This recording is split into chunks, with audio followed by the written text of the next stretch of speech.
My husband abandoned me for his ex, and now he wants my property. You don't get that. So I am 35 female, and my husband is 39 male. We have been married for 5 years. Before marrying me, he was with his high school sweetheart for a decade. Apparently, they had compatibility issues and then lost contact. Now, his ex has kidney failure and is on dialysis and has come to our city for treatment. And according to my husband, she contacted him through a mutual friend. By the way, this comes from Am I Being Weird? And if you want to submit your own stories, go to the r/OKStorytime subreddit. I'm Carly. I'm Angie. And we're here to give good advice goofily, but we don't have all the answers. We only know what we would do, so let us know what you would do in the comments. As OP says, now my husband wants to help her. Very politely, I asked my husband, does she not have her own people that can help and nurse her? Why contact him all of a sudden after years? My husband was pissed and said, how could I be so petty and immature regarding a patient, asking such stupid questions, and that he expected better from me. Then I said, if the situation is so dire, then let's get her a place in our flat in another locality, and if he was so adamant, then let's finance her nursing facility. What is the need to get personally involved like a nurse? I said I do not want to get involved in personally nursing his ex or in her medical recovery process, nor do I want to go see her in the hospital with him. My husband said he was just disappointed in me, that I was showing jealousy over a long-ended relationship and could not show maturity even with a patient. So am I the a-hole? And we do have an update. I tried to have another conversation with my husband, and my parents are soon visiting my house, but I don't think we've made any progress. I talked pretty politely that it is very unfair to me and my boys.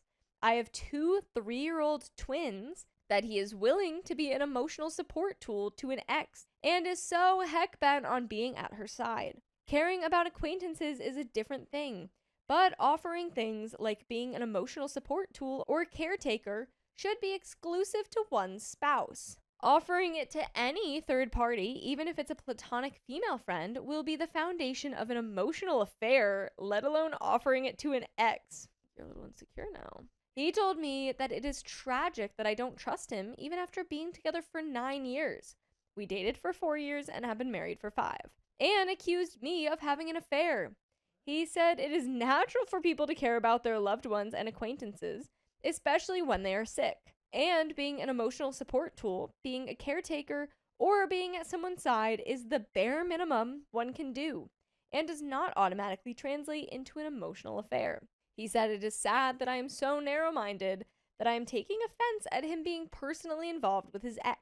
Ideally, he said, I should have volunteered to help his ex, visited her, consoled her, and shown some empathy instead of being an insecure person. I said, I'm not negating the fact that we should help a sick person, and we get nurses and doctors involved and assist financially.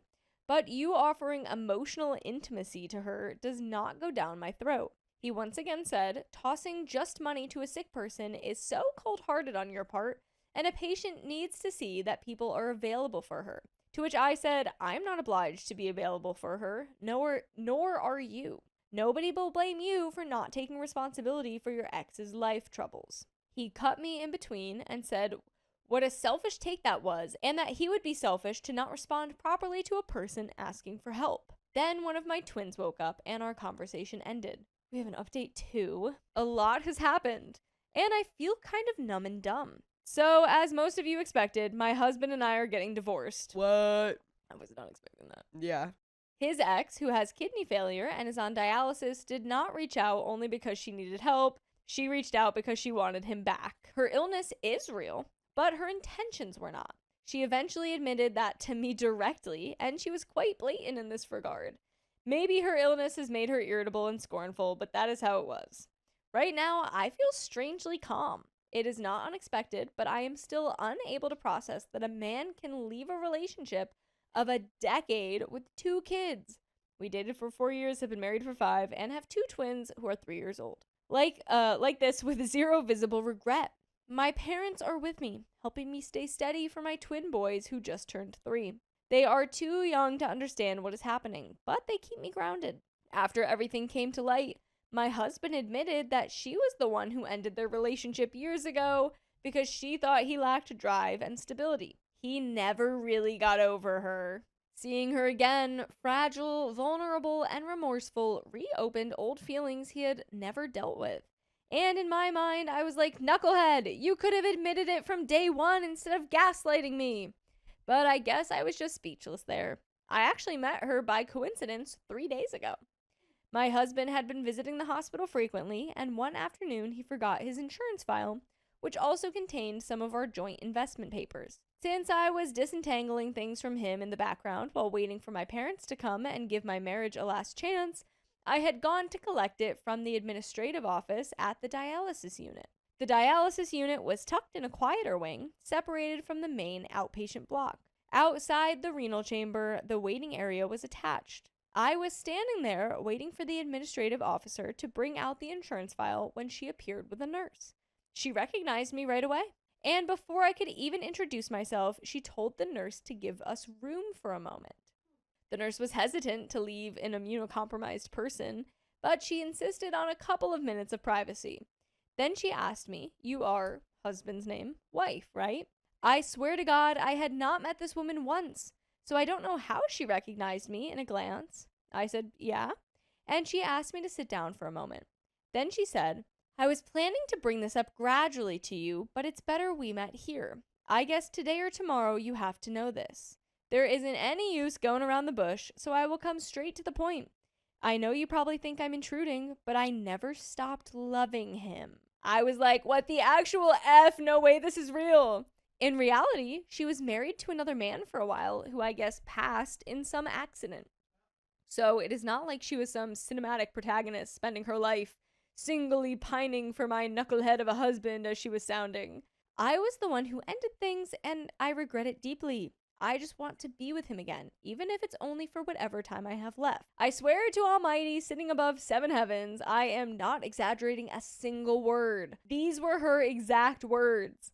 I left the file counter without saying anything. In the side corridor near the elevator lobby, I would have burst into violent sobs had nurses and other people not been moving there too. When I got home and told my husband what had happened, he did not deny it. He said he could not help how he felt and that being around her made him realize he still loved her.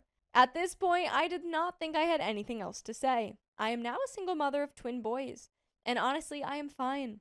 I earn much more than my husband, and the house we live in is entirely my property.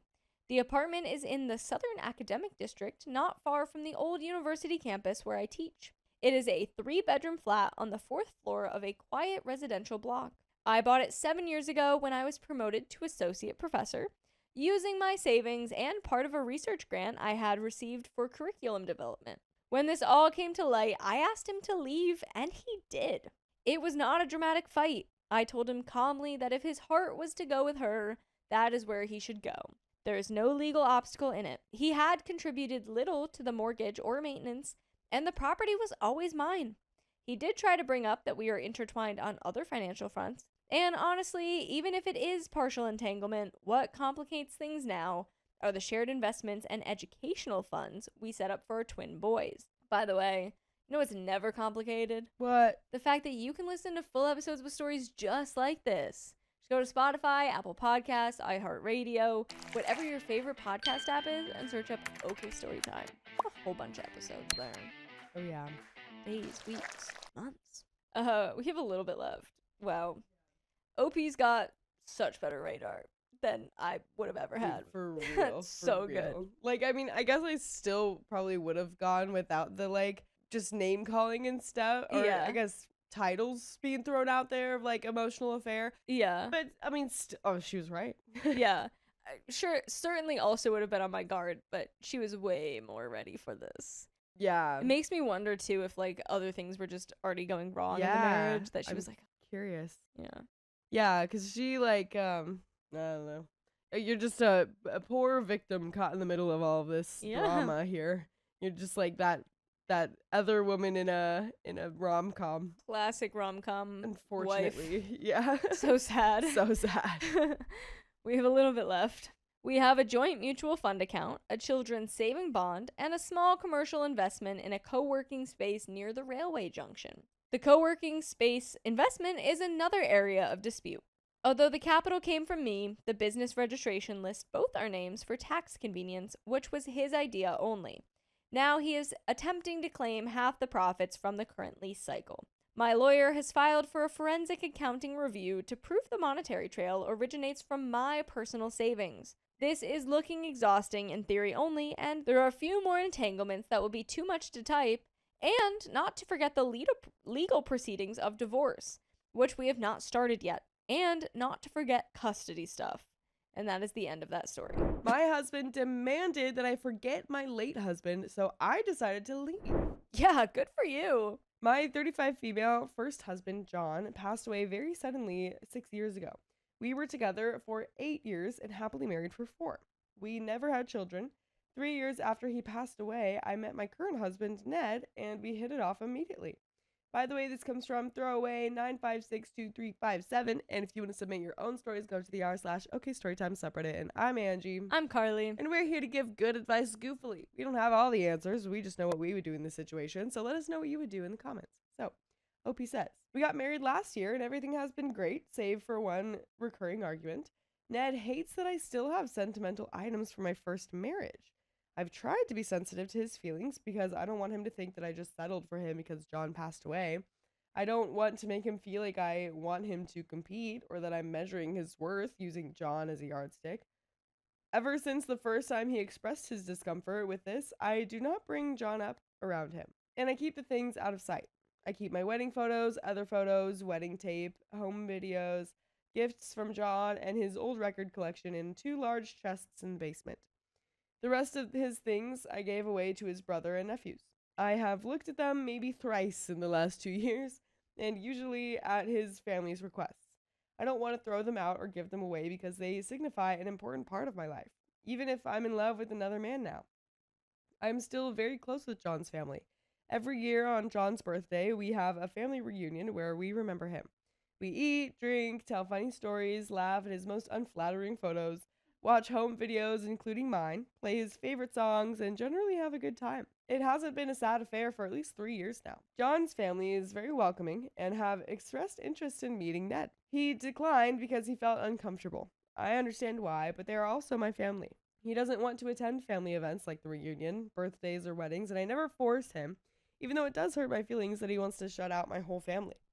Yesterday, he found some old books of John's that I had forgotten to remove from our library and accused me of leaving them there to spite him instead of putting them in the basement. Said that I don't love him and that he knows that I wish John were still alive. I told him that I do love him and that he was being unfair because I can't very well say I'm glad he's passed away. He told me that if I want to prove that I love him, I should throw out all my mementos because John and I never had kids to pass them on to, and that I can go to family things except the birthday celebration. I have tried to explain that I can't simply forget 8 years of my life, and that it's unfair for him to expect me to say that I'm glad that I was widowed, but he refuses to speak to me until I do what he wants. Oh my god. I'm extremely hurt, and I feel like I'm not being unreasonable, but now I'm wondering if maybe I am the a-hole.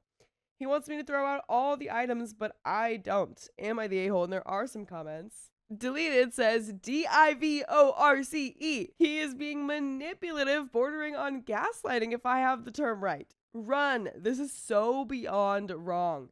Not the a-hole. Giant not the a-hole. OP says, I can understand how this all screams red flags, and it will probably make me sound super naive if I try to defend this behavior by emphasizing his gentler traits, so I won't. I just want to try to fix it first is all. I'll definitely have to ask myself if I'm okay with giving in for his sake or consider divorce if he refuses to compromise or go to couples therapy.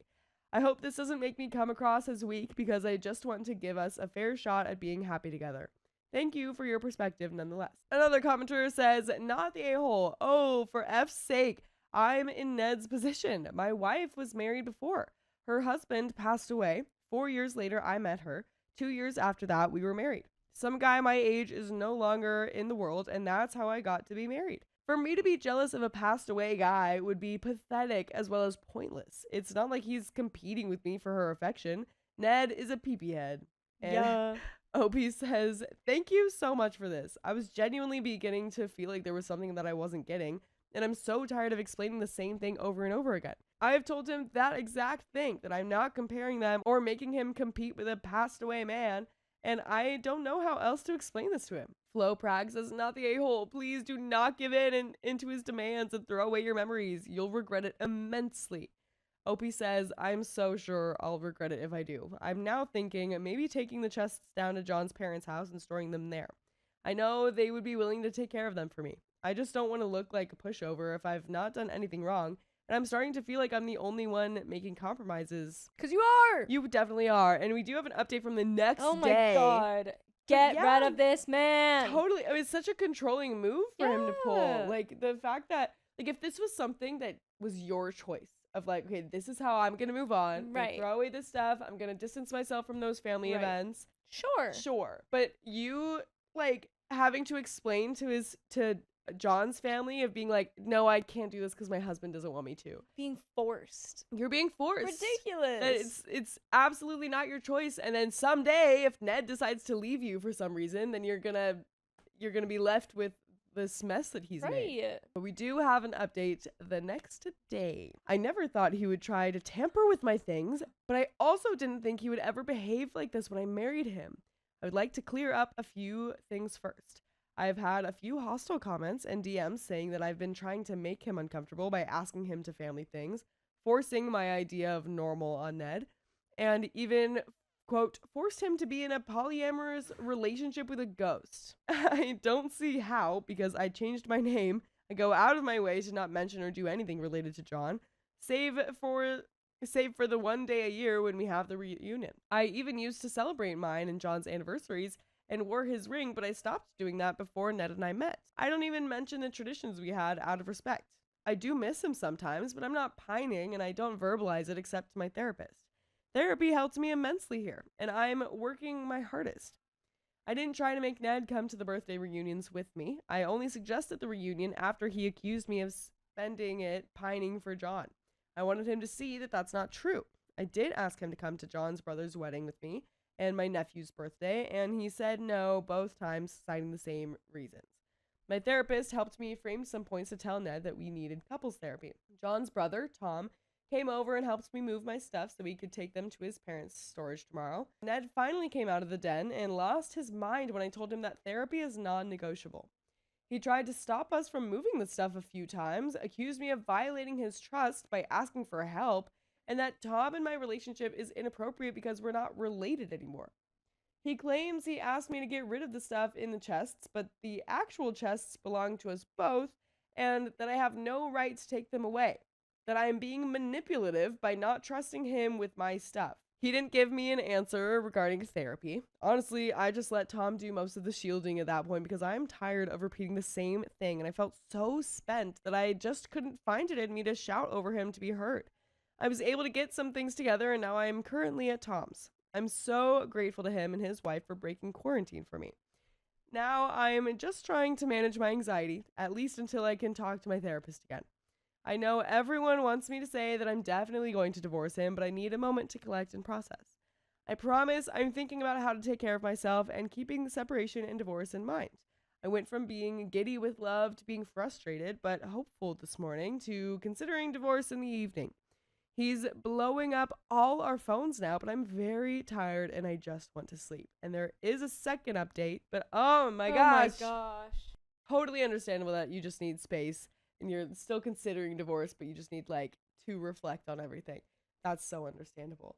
But yeah, hopefully this really just puts him in a new light and shows you that, his accusing you of being manipulative is crazy. Because you literally didn't, even if someone was, even if what Ned is saying is true and is no, I just wanted you to get rid of the stuff, those chests mean something to me, I want those chests, something like that, then OP, getting rid of the things, or OP just bringing the whole chests away is in no way manipulative. There's no way you can spin that.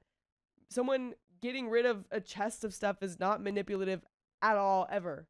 I'm also just it's it's terrible if she keeps it there. It's terrible if she gets rid of it. Yeah. What do you want her to do? Yeah, it's such a you have so many, you're moving the goalpost with how Right. you want her to handle this. And Right. it's She's like, already gotten rid of everything yeah, that she has of his. yeah, exactly. Let it go to therapy, And dude. I agree. honestly, Non-negotiable. Yeah, like you're bringing up these rules of how she has to deal with this, and that is absolutely not okay. You're just accusing her, giving her demands, and you're not telling her, like, hey, how do you feel about this? Yeah. But we do have a second update. A few people have contacted me to let me know that my post is being shared on social media and that a relationship website has written a story on it. I am a little disappointed, but honestly, it's not the worst thing to happen these past few days. I'm mentally preparing for the possibility that it will get back to Ned and likely cause more tension. Just updating to let everyone know that I'm aware. And we do have a third update. I want to write this down at least to hold me accountable to my decision. I spoke to Ned a few hours ago for the first time since I left the house. He was very angry and lashing out. Initially, I planned on having a face-to-face, but given the content of his messages to myself and my family when I left, I chose to do so over Zoom. I didn't want to ask anyone else to chaperone because I'm honestly still embarrassed by the events earlier this week. There was a lot of alternation between crying, yelling, and begging, and somehow he eventually agreed to try marriage counseling and individual therapy. I explained to him that I don't ever expect him to spend time with my family if he doesn't want to, but would he be willing to accept that they are my family, even if we share no blood or existing relationship by marriage? I explained that I have known them since I was barely 18, before there was even a John and I, and that they have been my people for a decade and a half. I explained that I would happily try to foster the same relationship with his siblings were he to ever get back on speaking terms with them. And by the way, I hope you always stay on speaking terms with us and listen to full episodes with stories just like this one on Spotify, iHeartRadio, Apple Podcasts, or whatever favorite podcast app you choose. Just search OK Storytime. Yeah. And there is a little bit more to the story, but I'm really hopeful that this is heading towards divorce. Yeah. I am glad that marriage counseling was mentioned. Yes. I don't see it working. If Yeah. he's so against therapy to begin with. Yeah. And hey, I'll stay slightly hopeful for you, but I don't like your current husband. I don't like him at all. I won't stay hopeful for you and your Yeah, marriage. you know what? I've changed my mind. Yeah, Me and Andrew are still riding I at think dawn. absolutely. I think the fact that when you initially brought up therapy and said it was non-negotiable, he like blew up. Right. And then now, after so much back and forth of crying and anger and stuff, now he's finally agreeing to it. Like, right. he just Why does it have to get there? Yeah, he's definitely just doing that to like get you to stop or get you to stay or something. And 100%. he's not going to keep with it at all. But there is a little bit more to the story. This he refused to budge on. He said he will never be okay with my relationship with my family and that he will not refer to them as such because what I was apparently describing was close friendships. I won't bore you with other details because after that answer, I don't know who or what I'm even fighting to hold on to. I'm slowly accepting the fact that I will be putting away more wedding photos soon. I can't believe it hasn't even been a year. Confronted my sister-in-law for embarrassing my husband, and now she hates me. Why is she embarrassing him? My 34 female husband, 32 male, is the youngest in his family. We've been married for a little less than a year now, but I notice his eldest sister, 37 female, is super difficult and controlling. By the way, this comes from user Who Am I? What is this? And if you want to submit your own stories, go to the r/OK Storytime subreddit. I'm Keon. I'm Carly. And we're here to give good advice goofily, but we don't have all the answers. We only know what we do, so let us know what you do in the comments. My husband has warned me about her. Let's call her Hilda. Ever since we met, and he was even super nervous before he introduced me to her. I made sure to be super nice and courteous, and we hit it off, especially since we realized we know a lot of the same people from our similar field of work. Over time, I noticed Hilda's toxic behavior with her siblings, especially with my husband, since he's extremely peaceful and non-confrontational. She would disrespect him a lot, give unsolicited commands, and even keep commenting about how much attention he gives me and how she thinks we're super codependent and that he needs to give me less attention. LOL. We are not codependent at all. We just really enjoy hanging out with each other and prefer doing things together. Yesterday, Hilda and her boyfriend were visiting. She lives in another country, and she wanted all of us to meet him for the first time. My husband was with them by himself for an hour or so, and while his brother, his wife, and I were on the way to meet them, my husband kept texting me saying he felt like a third wheel and they weren't really involving him in the conversation. We finally got there and met them, and while deciding where to have dinner, we quickly noticed how chaotic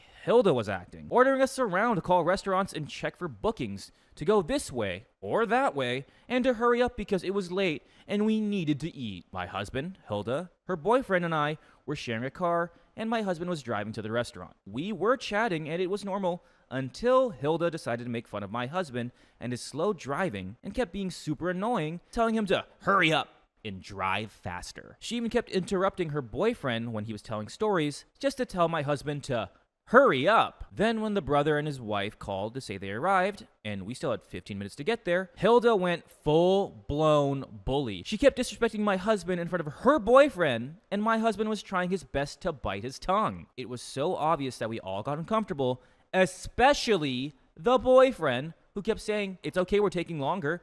We're enjoying the conversation." Are we? Are we?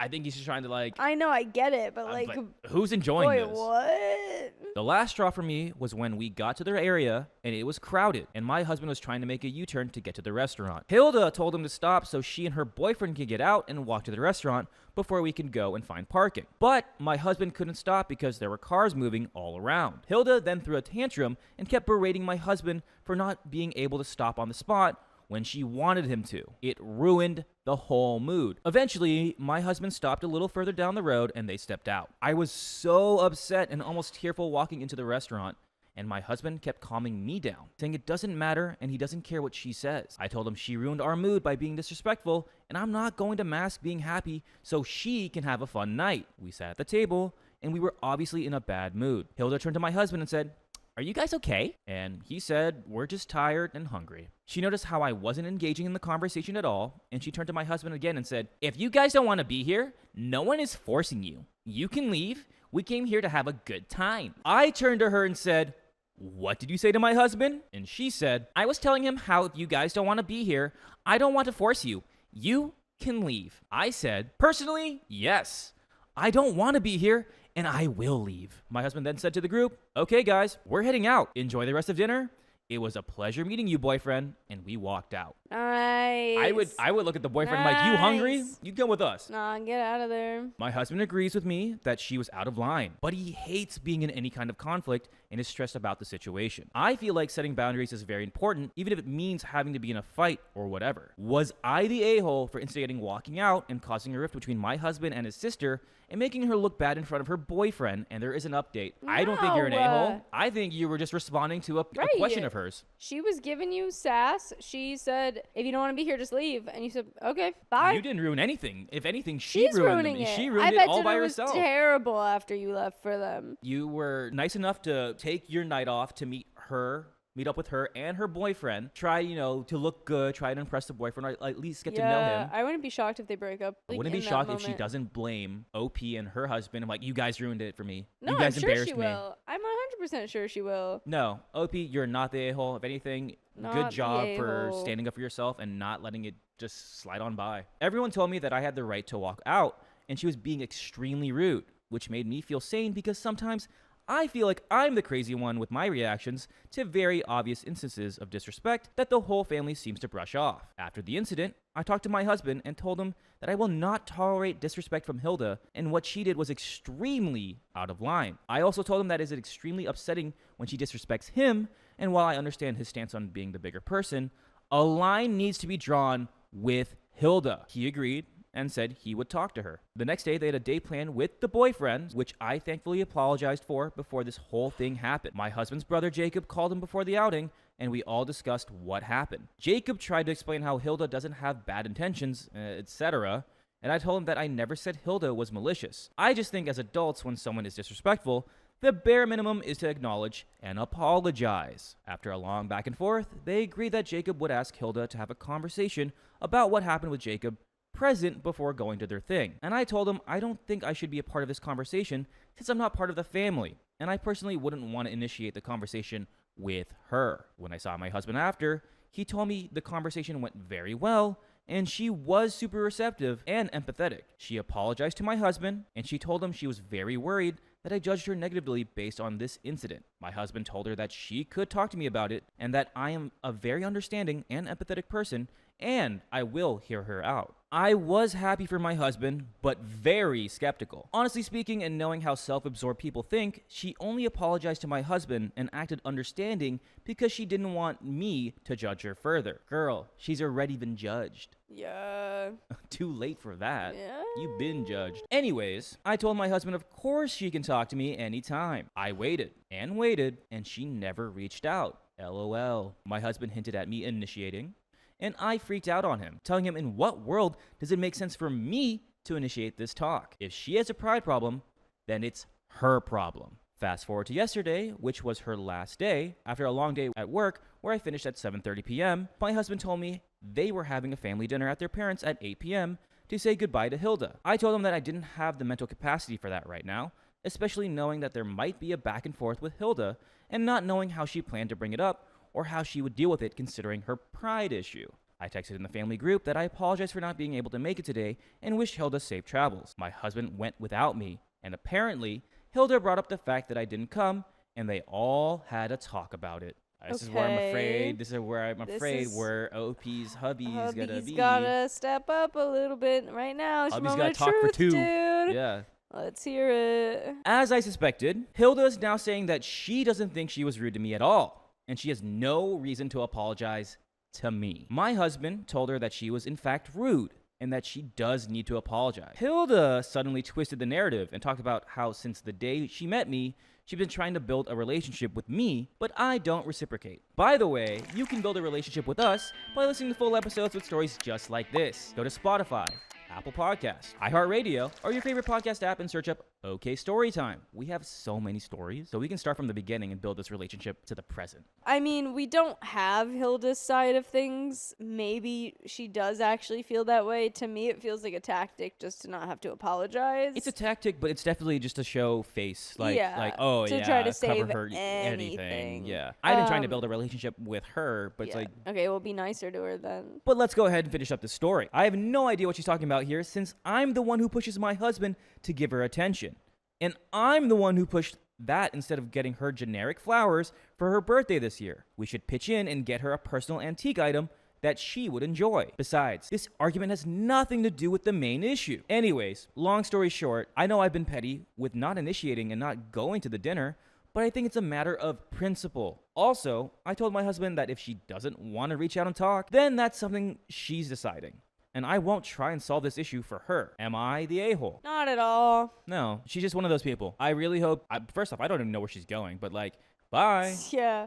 There was something about her not living She lives in a different nearby. country. That's what it is. She lives in a different country. Toodaloo. So at least you don't have to deal with her that often. Like, I don't want to see an understanding of how everyone sees her. Because if she only bullies your husband, OP, this needs to be brought up. But the thing is, this needs to be brought up from your husband. Like, hey, does anyone see, like, yeah, the husband's like, yeah, she sucks, but, like, does she bully everybody else? Right. Is it just that the husband and you, like, it's a weird situation. So, this girl definitely likes to twist her words and save face and look like she's, great and all, but as long as you don't need to deal with her, great. Fiance called my tattoos trashy, so I canceled the wedding. Your fiance's trashy. This feels like an absolutely stupid situation, but I just need some perspective. I'm 32. My soon-to-be ex, I guess, possibly, is 29.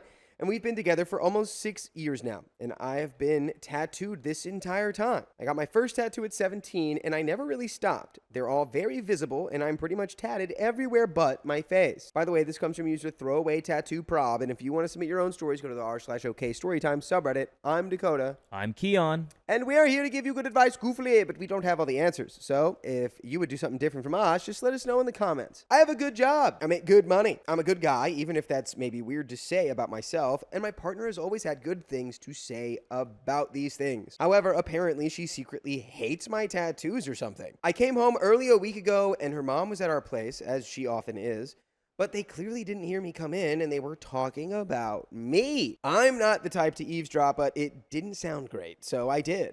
And to make a long story short, my literal fiance was complaining to her mom about how she was worried how my neck and hand tattoos would look in pictures and how they looked trashy and not elegant. And I don't have any back alley tattoos.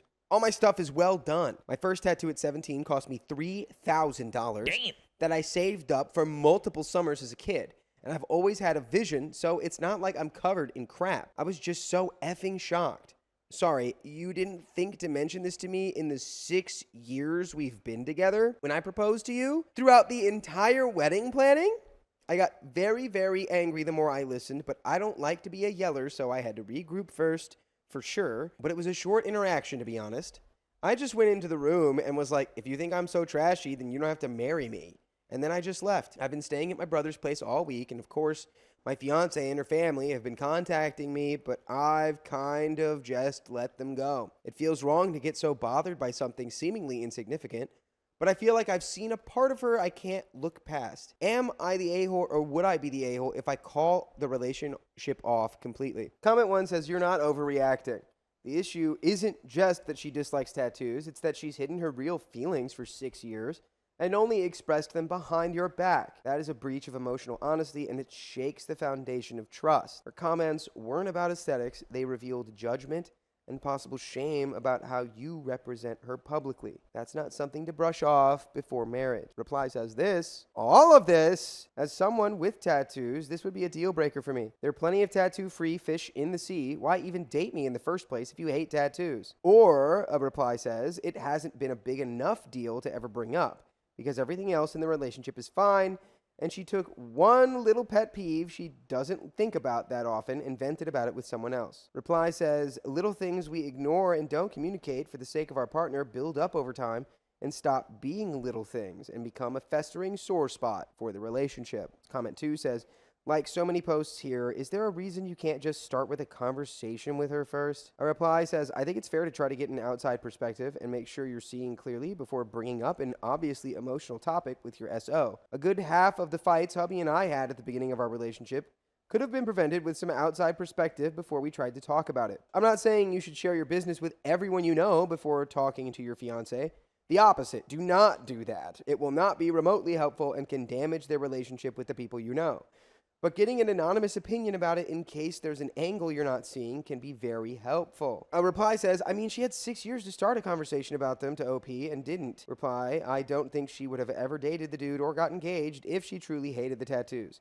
It's possible she could have just said that in front of her mom because her mom doesn't like them. Just effing talk to her and see how she explains herself. And there's an update. Have the conversation, and hopefully it's a good one. I don't know. We here at OK Storytime, I feel like we're the only two who have tattoos. If our partners were like, I feel like our partners would be upfront with us. Be like, that tattoo's kind of dumb. Yeah, I think they would. It's been a day now, and I appreciate all the comments from my last post. I was somewhat acting like an a-hole, and I recognize that. I'm just really not a person who's great with my emotions. I don't know. I don't think I realized how upset I am about it. A little context, but I'm not a small guy by any means. I'm 6'5", I weigh 300 pounds. I work out and have muscle. I have a lot of tattoos, like I said. I've always been a confident guy, but I honestly feel like an idiot discovering insecurity for the first time, which is so stupid because I'm literally 32. Brother, there's always time to learn something. I'm home now. I went back a couple hours after I posted. It's embarrassing, but to be honest, when I got there and saw her, and it wasn't even intentional, but when I remembered everything, I just started to cry. And I haven't really cried like that in a long effing time. It was weird. And I still feel stupid for it, but my fiance was understanding. She reassured me that she's always liked my rugged look and that she's obviously attracted to me. But she and her family and her friends are all set on the elegant black tie fancy wedding, which I don't mind. I let her take the reins on choices because she does have a great eye. And she was just stressed out about it a lot. And that what I'd heard had been started by her mom complaining about how I wouldn't fit into the aesthetic or whatever. And then she'd gotten in her head about it, and then she said the crappy things at the time that I just so happened to get home. I don't know if she's telling me the truth or not, and I guess I can never really know. I'm not going to go around prying. I'm really hurt, which is a not so familiar feeling.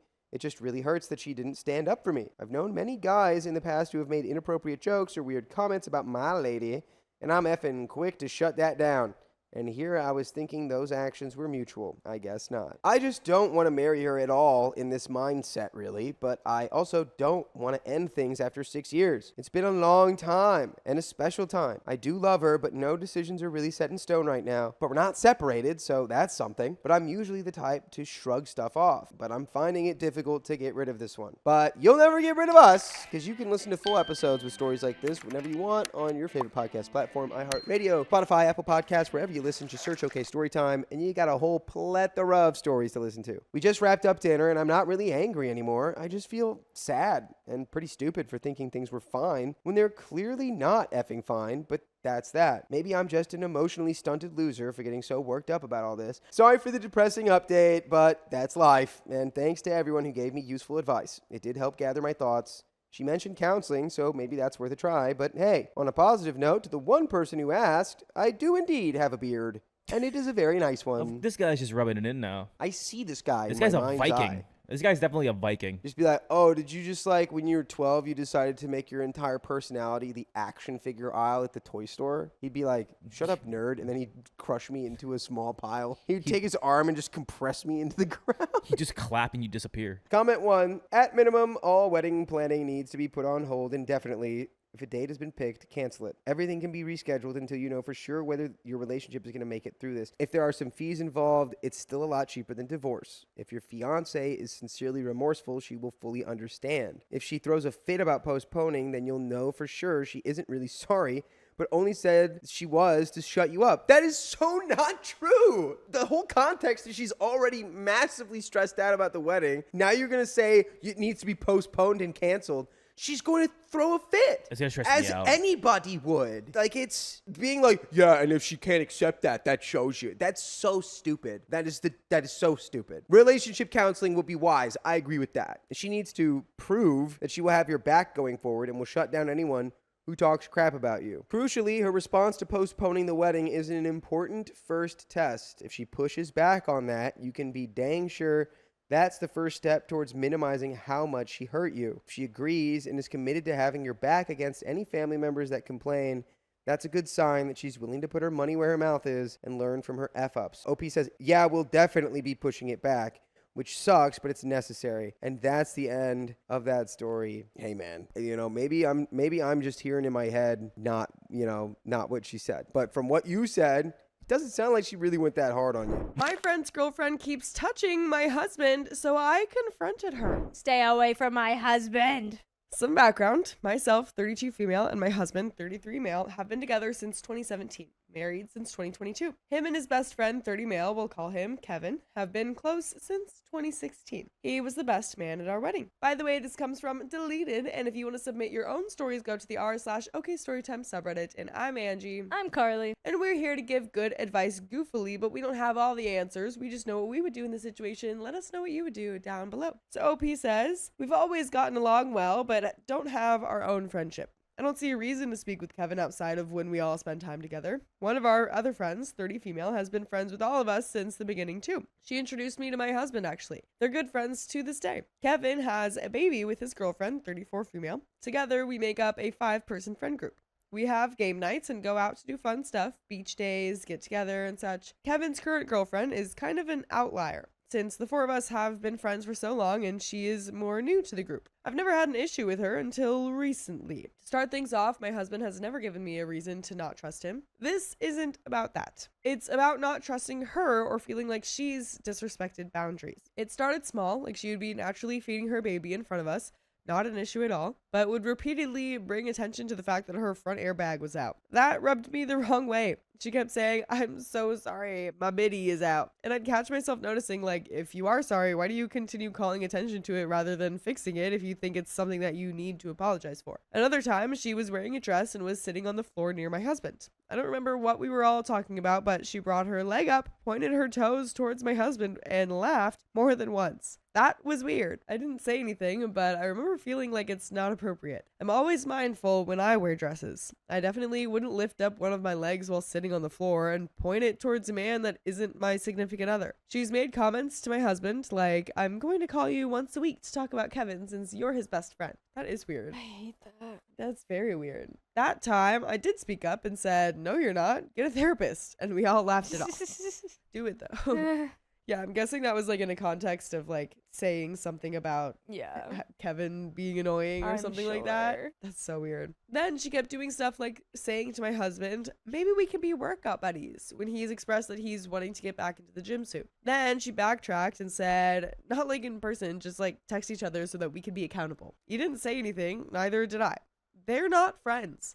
Neither of us have a relationship with her outside of the 5 of us all spending time together. Her and I don't text or talk. She's never made an effort to befriend me outside of the group, so it seemed weird to me that she was seemingly wanting to initiate contact with or have a friendship with my husband outside of the friend group. Side note, I let this stuff build up because I couldn't let myself think that this was happening again with one of Kevin's girlfriends. Years ago, the woman he was with, not his current girlfriend, also seemed to seek my husband's attention when we were all together and disrespected boundaries. Just say it. Just say it. How hot's your husband? Yeah, honestly.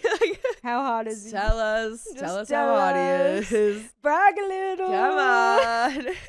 I let things build up and finally talked to my husband about it, who validated how I was feeling and said that he had noticed a few instances where it got uncomfortable because of her action. We didn't really hang with them much afterwards, and she and Kevin broke up not long after. She ended up making amends to me years later for her behavior. I didn't ask her to do that. We had never talked to them about the situation. She felt the need to do that on her own. Kevin still doesn't know about any of it. I feel like that situation makes me hypervigilant to this sort of thing. Anyway, I didn't say anything for a while because what are the odds that this would be a thing again? Kevin doesn't treat his girlfriends well at all, while my husband is extremely affectionate, doting, and respectful. Maybe that has something to do with it. I talked to my husband about it finally, and he was supportive. He said he hasn't noticed anything, but that doesn't mean my feelings are invalid. He said that women are more perceptive than men, can see and pick up on things differently. He said he supports me and is aware of how I'm feeling now, and that he won't hesitate to say something or support me saying something if she does anything that crosses the line. Shortly after that convo was when she made the workout buddy comment. We both agreed afterwards that it was a weird thing to say. I kept trying to let it go, but we all hung out again recently and I couldn't enjoy myself. I was so angry and on guard about her past behavior and if she would try anything again. Within a few minutes of us all being together, Kevin mentioned my husband's hands were cold. We were golfing and Kevin gave him his gloves. Kevin's girlfriend then decided that it was okay to touch my husband's forearm repeatedly. Literally poked it 10 plus times while smiling and saying, oh yeah, it is cold. So What? he's muscular too. Yeah, I guess. Yeah, right? I'm just kidding. I'm trying to make jokes because this story is severely frustrating. I think that, listen, good advice, Goofy. That's what we're here for. Yeah, no, that's definitely, it's so weird because it's hard with things like this because it's like they're so small. So sometimes bringing it up in the moment. Exactly. It's like they add up. So it's like, okay, girl, like we know what's going on. It's always scary too because then I feel like most of the time when you hit that breaking point of them just doing like something, it's like always this tiny little thing, but it's just added up and that's where you lose it. Yeah. And then everyone looks at you like that was so small, you're overreacting. And it's like, but you don't understand. No, it's like, it's all of this adding up. Like, that's what's so hard with things like this. I had someone look into my boyfriend at the time's eyes and say that all she had to do to feel better was gaze into his eyes for a little while. That's insane. That's insane. You do not say that to friends. You say that to lovers. That's crazy, dude. While she was doing this, my husband immediately reached out and grabbed my hand, which told me he understood that the excessive touching wasn't necessarily appropriate. Oh, A+. A+. I didn't say anything. I didn't trust myself to say something in a respectful way in that moment. Fair. I just smiled at him and brushed it off. Later, she was taking pictures of him holding her baby, which rubbed me the wrong way because, again, has she ever done that with me? No. By the end of the night, I spoke with my husband again. I was livid at having felt disrespected again by her. He told me that he didn't realize how angry I actually was and that my anger might be compounded by the fact that I've let all of this build up and haven't talked to her. He said that he would support that conversation and what comes after, that it's okay for me to remind her in that conversation that she and my husband are not friends, and that he would be understanding if I said I didn't want her around with him without me there. I'm not proud of my behavior that night, and in our relationship, we've never set limits on one another's lives or actions. We haven't had to.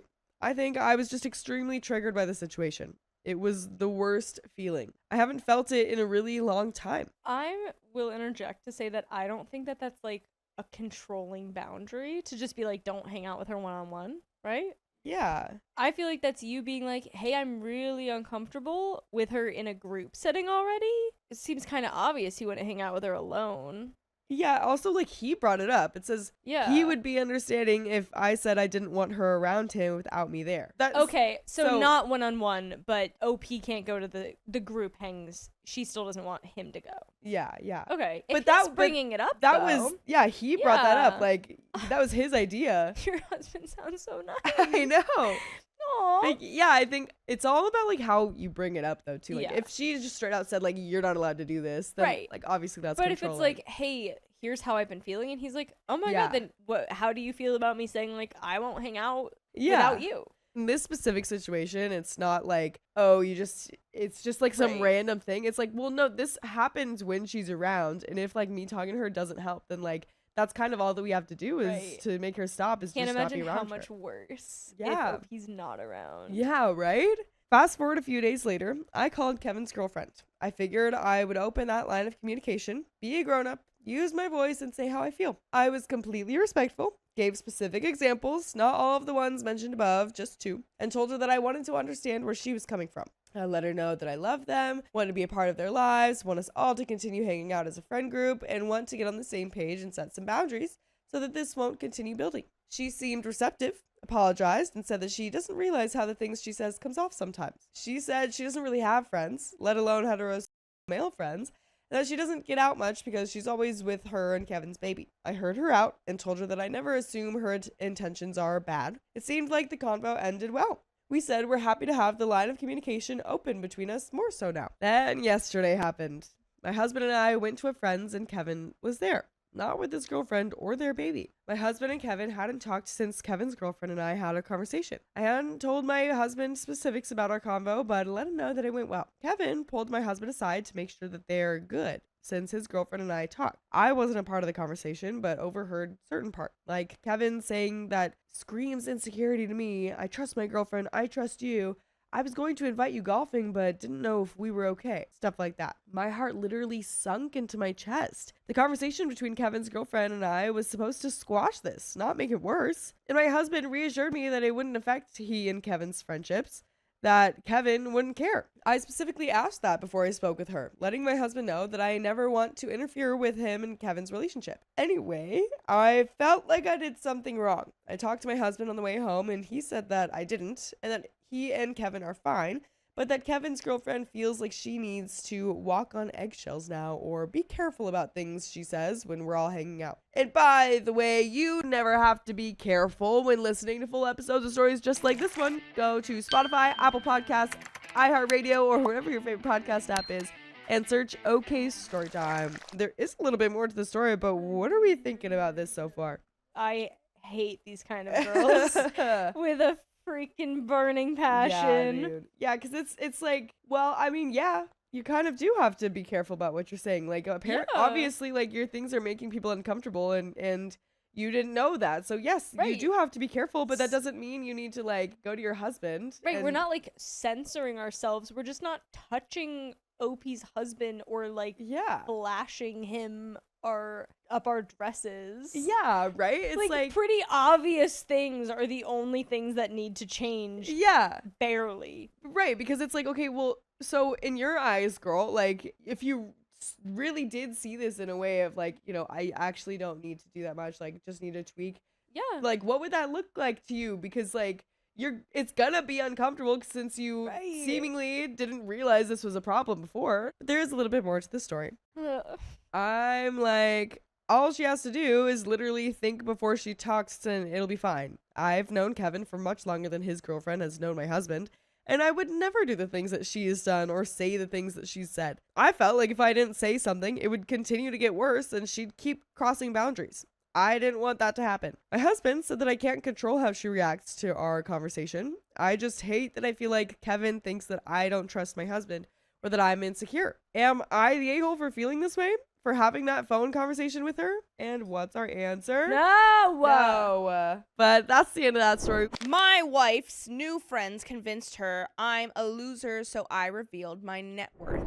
And it's $500. I, 35 male, and my wife, 33 female, have been together for about 5 years, married for just about 1. I met her while I was an entrepreneur running my company, and she was scaling the corporate ladder. Just around the time we met, I was in the process of selling a company that I founded. By the way, this comes from throwaway account 9986, and if you want to submit your own stories, go to the r/OK Storytime subreddit. I am Savannah. I'm Dakota. And we're here to give you some good advice, goofily, but obviously we don't have all the answers. We're only going to tell you what we would do in this situation. We would love to know what you would do in the comments. As OP says, my parents' solid financial situation allowed me to borrow money on favorable terms and retain a majority equity stake that paid out very well. My parents immigrated to America in debt from the plane ticket, but worked hard and made their way. One of those things they taught me was to spend wisely. Being showy with your money was something I just grew up not liking. I bargain hunt for clothes, I drive a Subaru, live in a pretty modest house. Now I spend my time running charitable organizations and making a very modest income, which of most I either donate back or save. When my wife and I first started dating, I told her I was transitioning jobs to try and give back more, and she was very supportive and proud of me doing that. However, over the past 1 to 1.5 years, she has seen her career surge with her already very good salary increasing by multiples, and I could not be more proud of her. Throughout the time we dated, we were engaged and got married.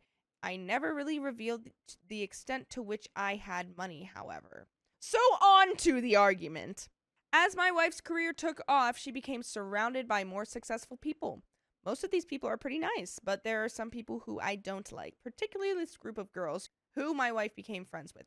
Over the past year, they've invited my wife out for drinks after work, and she eventually acquiesced to their invitations. This coincides with the change in her behavior from the humble, hardworking girl I knew to someone more concerned about status. She traded in her Nissan for a BMW, her normal clothes for designer, but what really bothered me was the change in her behavior. She started gossiping more, viewing herself as better for making more money, and had an arrogance about her that I found very unattractive. People weren't just people, but they were poor or rich, and her respect for you depended on what you did. She became more curt with waiters and waitresses. Oh, hell no. Yeah, I hate that. The ultimate red flag. Yeah. I will never be with a partner who is like obtuse to waitresses. She would come back tipsy or wasted some nights, and our love life definitely took a downswing. I walked into the house last night after spending a few hours with my friends and heard her talking in our room. She was oblivious to the fact I was in the house and the phone was on speaker. I heard her friend complaining about me, my simple life, and asking her why she was with me. After all, as far as they know, I don't make that much money and just volunteer. I'm not a high-class man. I expected my wife to tell her to stop or at least try and defend me, but instead I heard her dismiss my work and complain about my life choices. When she walked out, she looked surprised to see me and asked me how long I had been home, to which I snarkily replied, "Long enough to hear your conversation." I honestly just expected an apology. What my wife did next surprised me. She told me that her friend made some valid points. Nah, she's just backed up in the corner. She feels like she's got to defend herself. Oh no. She wants to fight. She feels like she has to win now. I tried staying calm. She followed up by letting me know that our lifestyle is only going to become more expensive over the next 20 years. We're trying for kids. And eventually, whatever money I was contributing was going to run out, and it would just be her income, and that the least I could do if I wasn't going to contribute was to do what she wanted. I asked what exactly she wanted from me because I thought paying half of all the bills, buying her gifts, taking her on dates, planning vacations was what I was supposed to do. I said some things next that I regret. I called her conceited, said her friends at work are leeches, and told her that her behavior was repulsive. She fired back and called me lazy and selfish for not prioritizing our financial well-being, not caring about her career and image, and being stubborn. At some point, the argument became a who does what contest, and she started talking about how much money she makes versus how much I make. She then had the outrageousness to suggest that I should be thankful to her because on the nights she goes out, Guys hit on her and she says no. Her friends told her she should go for it since she wore the pants in our house. Yeah, her friends are worse than leeches.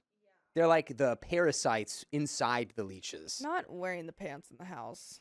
I can't. I don't usually get angry, but in that moment, my temper flared. This is the part where I think I earnestly might have messed up. Although I'm really proud of what my wife has done, I demeaned her accomplishments.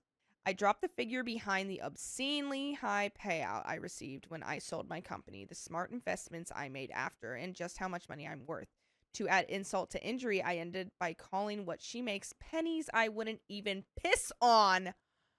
I then told her to go and have relations with whomever she pleases. She stared at me in disbelief, called me a knucklehead for not telling her the truth, and stormed out. I walked into my bedroom when I noticed a half-empty bottle of wine and realized she was probably a little wasted. I got nervous and scared. I spammed her phone, begging her to come back and not cheat. She told me she was at her friend's house and sent a picture.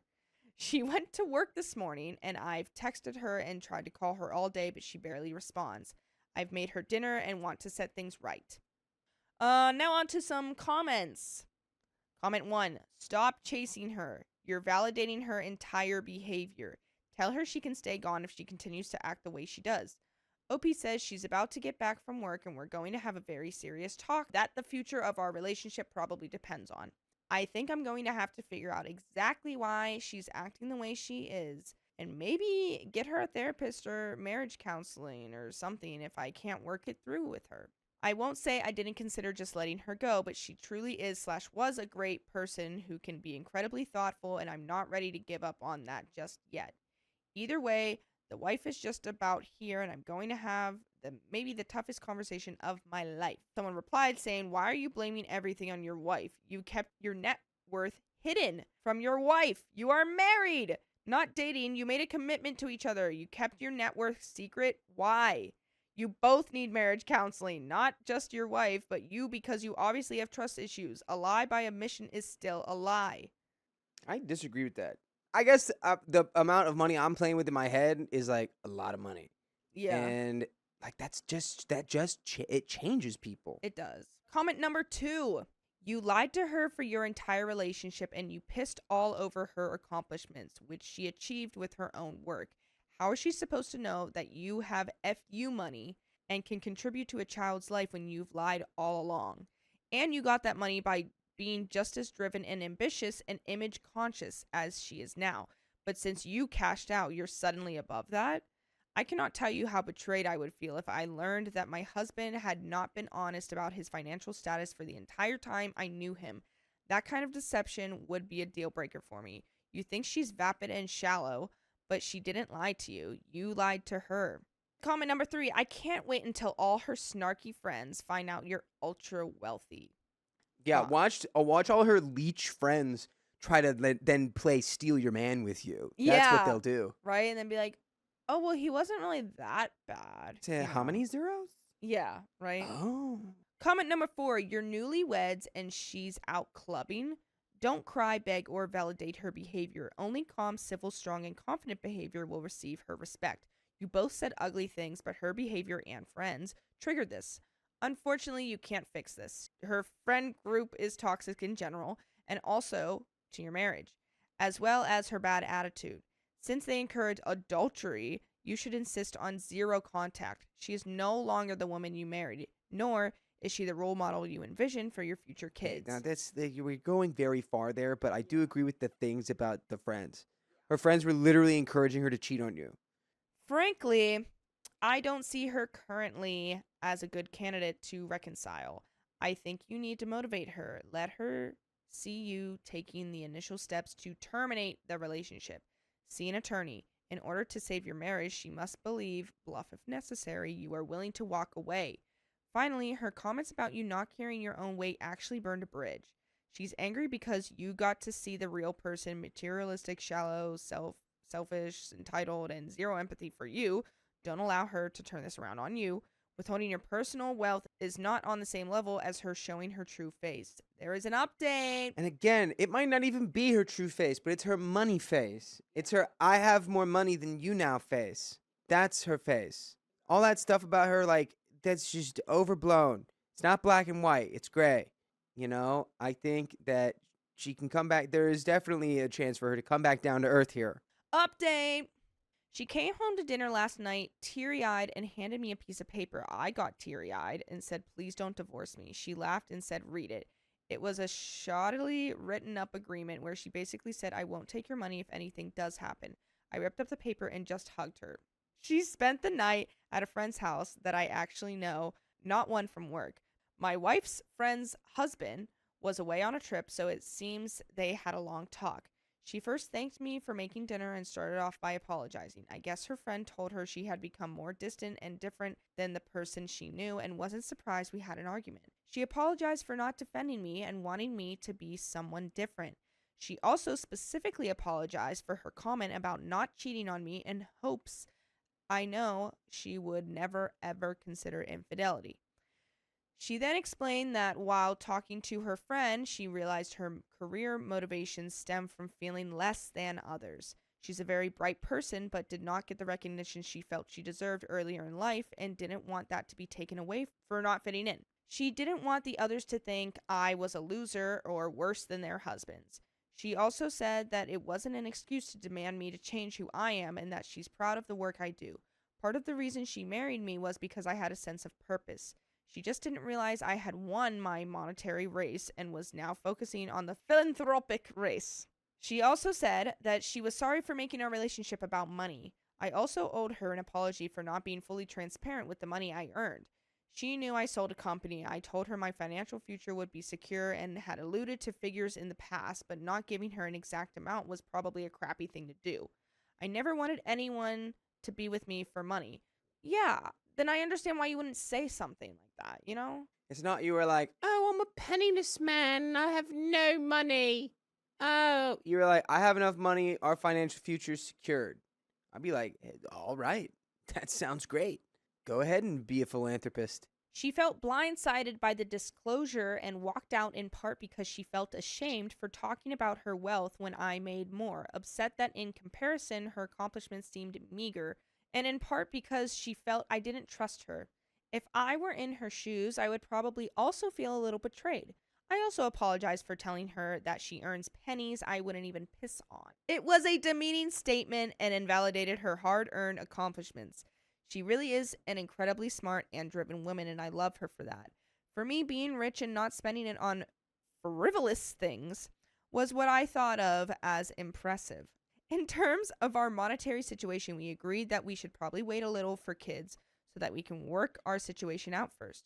We have more to discuss about our financial future, but I made it clear I wasn't invested in living an extravagant life. She seemed fine with that, but said she enjoys buying some nice clothes, jewelry, and things like that. I also like that.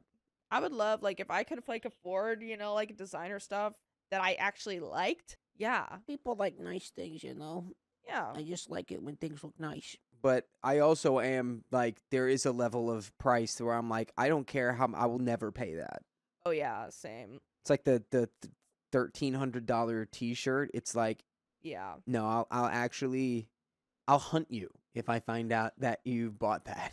I think I'd only have an issue with it if she starts spending more than she can afford to and uses the money I earned pre-marriage as a safety net.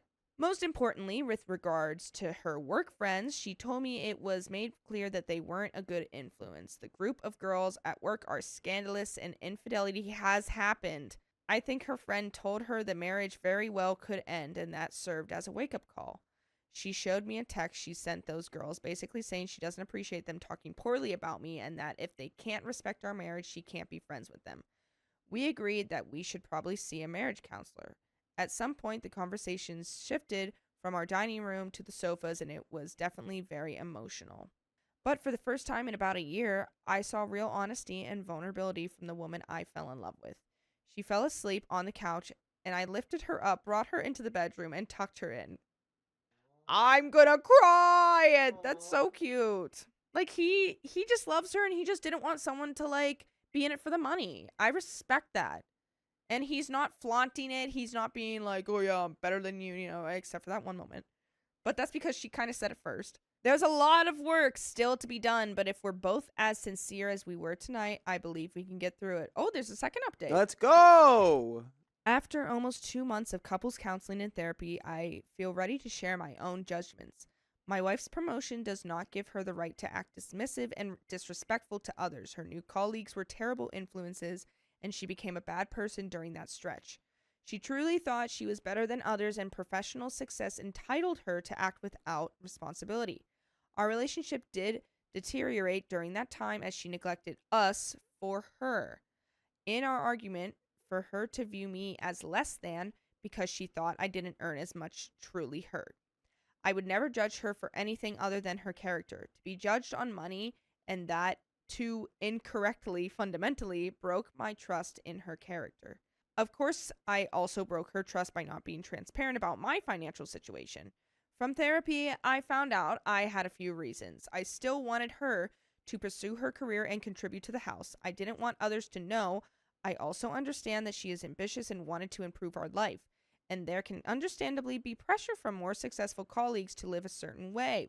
However, her behavior, going out late, hanging around questionable characters, saying she could cheat on me and I should thank her that she didn't, was still unwarranted. The fact that she changed still digs at me. If I didn't want all that money, would we be divorced right now? By the way, we would never divorce you.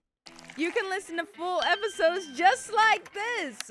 Just go to Spotify, Apple Podcast, iHeartRadio, your favorite podcast app, and search OK Storytime.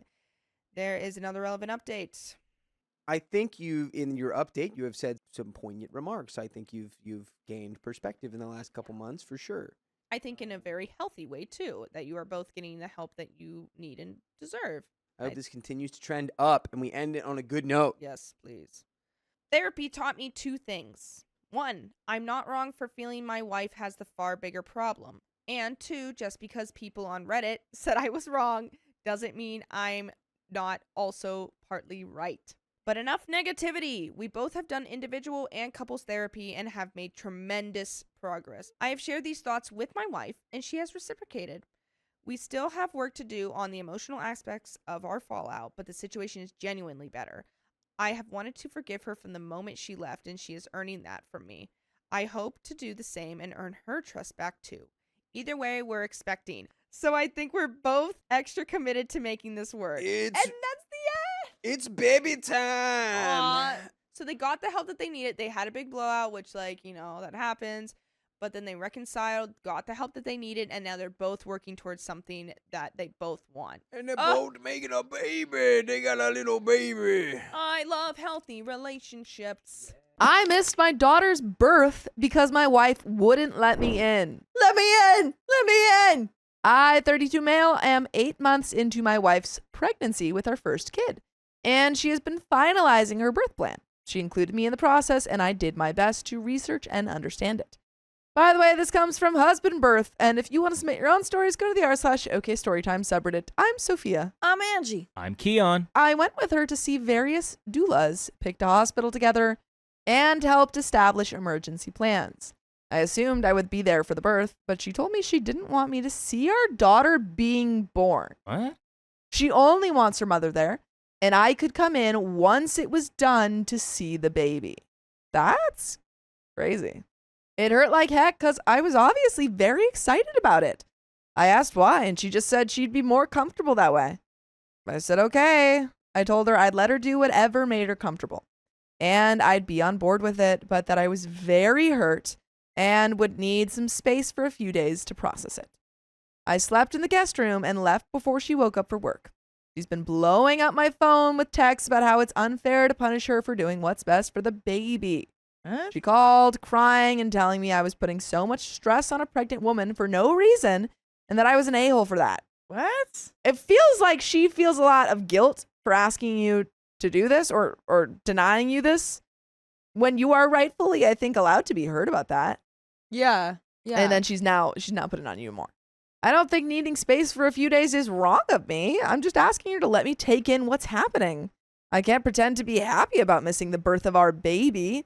She's so angry, I'm wondering if I'm being the wiener, and no vid restrictions for us. There are some comments and an update, but what do you think? I think was really wondering where that was going. Part of me was like, is she insecure about like, you know, her being seen giving birth? Because I know that can look a little crazy. Yeah. But like it Even doesn't. then, she could just be like, stay on this side. Yeah, right. Like it doesn't. Yeah. Like I feel like it's a very normal thing for the husband to be there and help the Yeah. mom while she's giving birth. So I don't really understand why. Because then she's also being weird about like, oh, now you now OP's the a-hole for talking about this and being Yeah. hurt by it. Like Really? She's lashing out because she feels guilty. maybe, yeah. Comment 1, not the a-hole. She's allowed to choose whoever she wants in the room, and you're allowed to take a day to sort your feelings. You didn't abandon her. You took space to organize your thoughts. Sometimes it's best to be quiet for a bit instead of saying something mean or not thought out. I'm wondering if she psyched herself out and is worried that the blood, moaning, possible pooping, and all that will turn you off. Some women think, he can't see me like this. I'm a mom of 2, and I didn't care who saw me like that. I just wanted my kids healthy and out.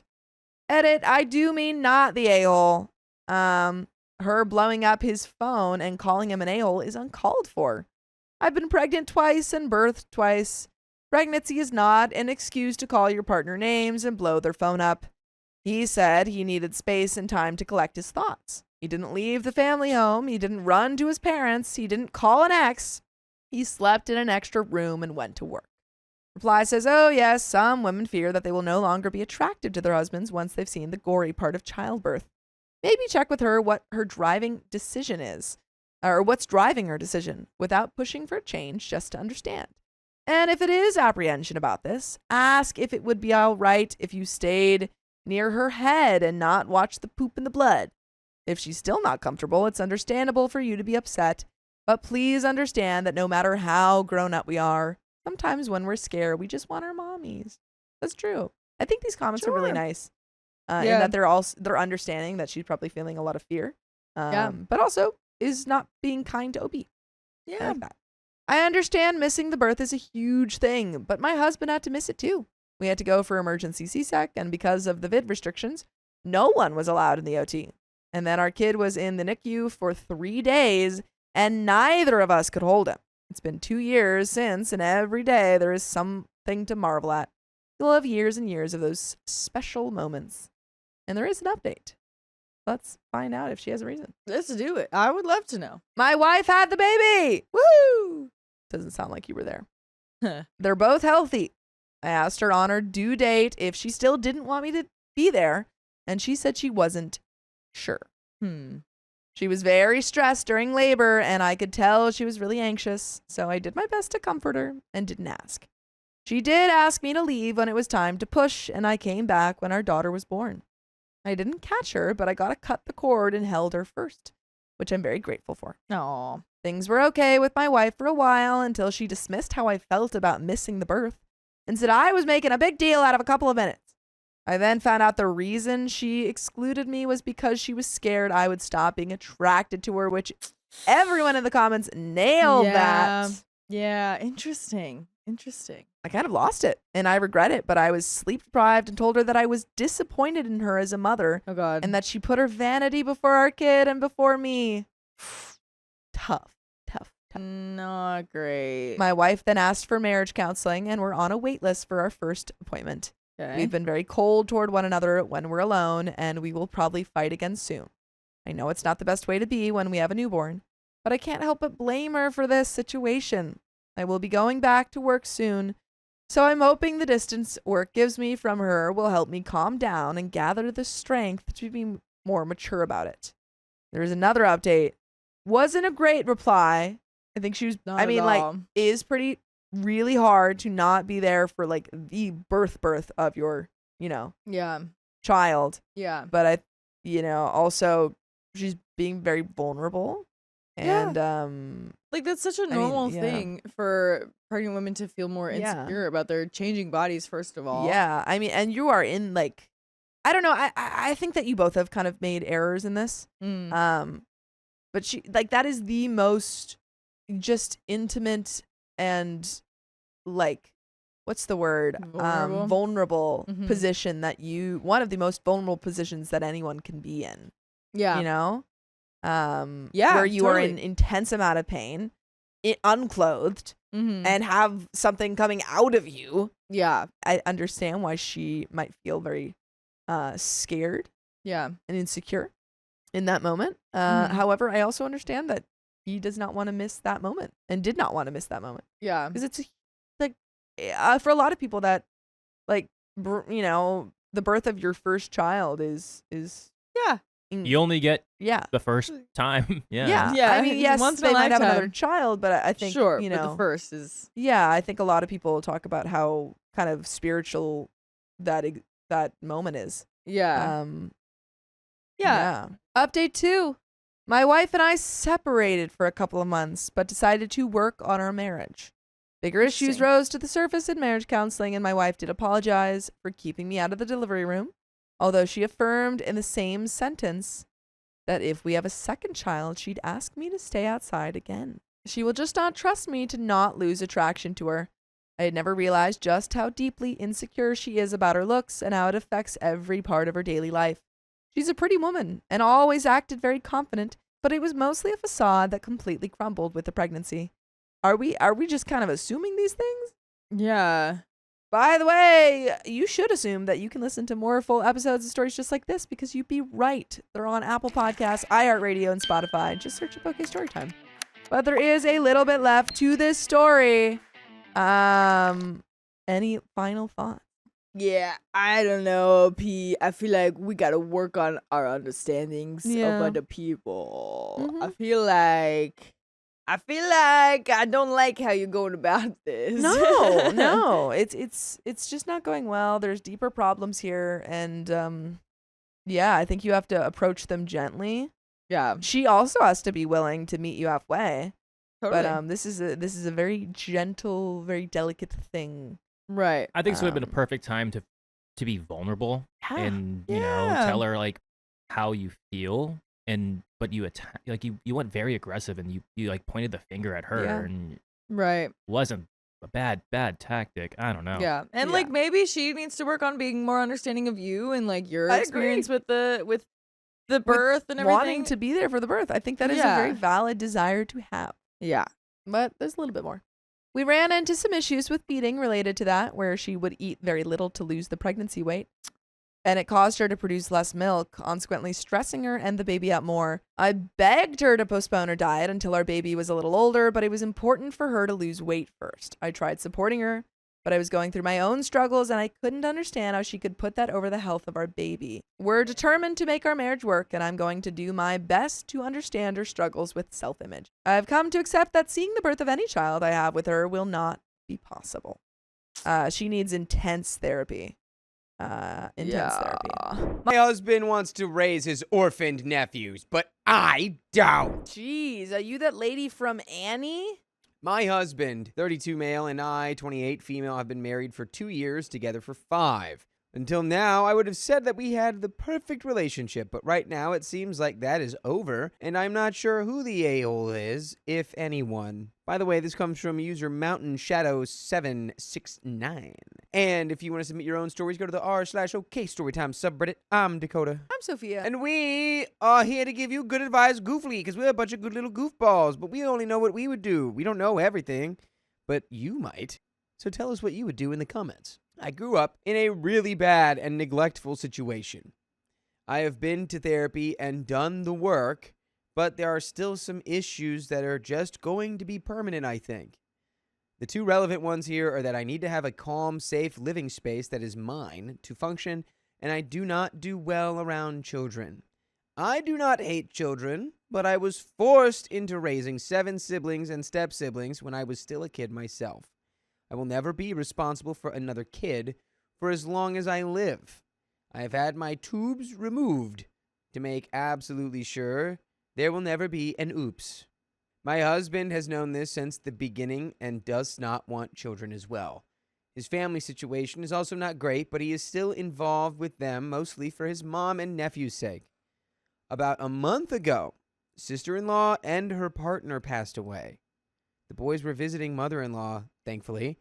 Mother-in-law, the boys, and my husband are devastated. Sister-in-law was not my favorite person in the world, but nobody deserves that, and I am trying to be supportive of their grief. The problem is that there is nowhere for the boys to go. They were staying with mother-in-law, but her health is so poor that DHR decided she's not stable enough to have custody. Their father's family does not have anything to do with them. My husband has a younger brother, but he has a substance use issue and is not in a good place to take on 2 kids. That leaves my husband and me as the only real family placement option. My husband is not thrilled about bringing kids into the situation, but he feels like he has to keep them out of foster care, which I understand. Here is the problem. I absolutely do not want these kids living under the same roof as me.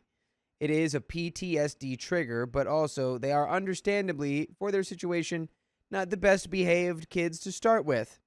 Add some trauma onto that, and these kids are going to need a lot of help. My husband swears that he will do everything for them, but I think he's being unrealistic.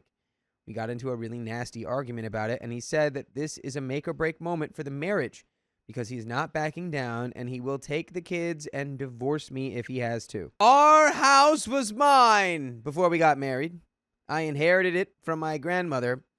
I insisted on a prenup to protect it when we got married.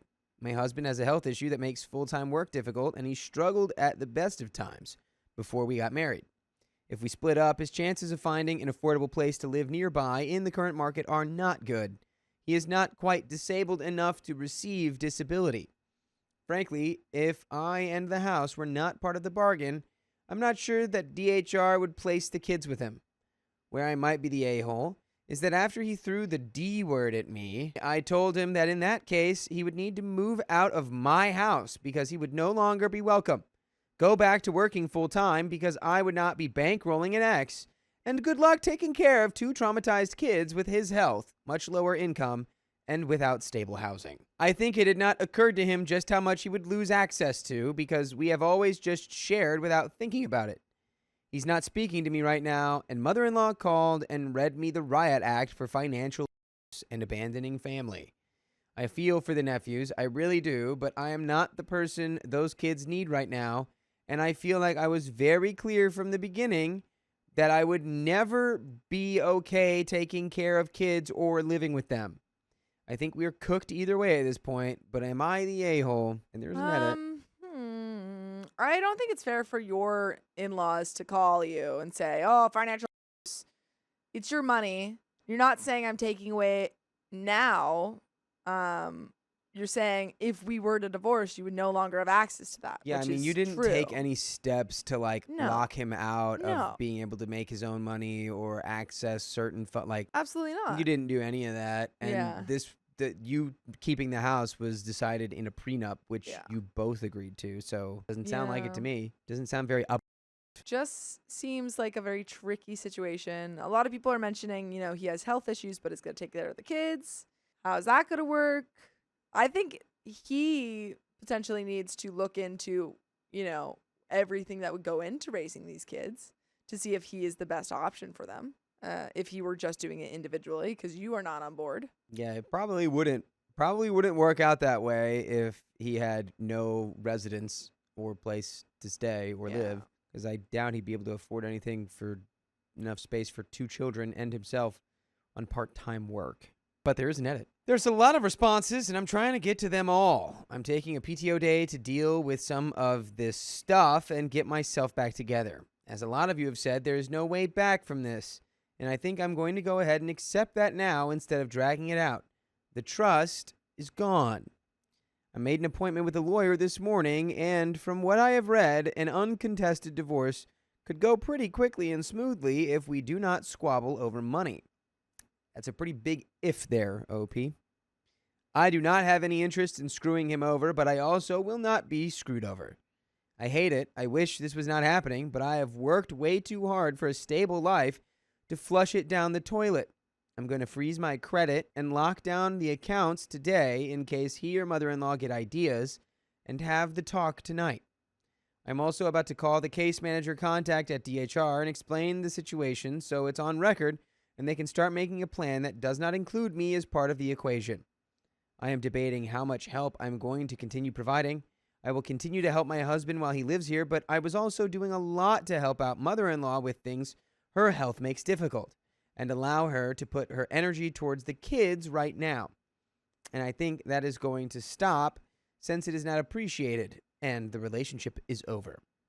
As far as the whole looking after family thing, I do not believe in family. Family has done more harm to me than anything else in this world and provided not a single benefit, so I do not put any value on blood or relations. Dang.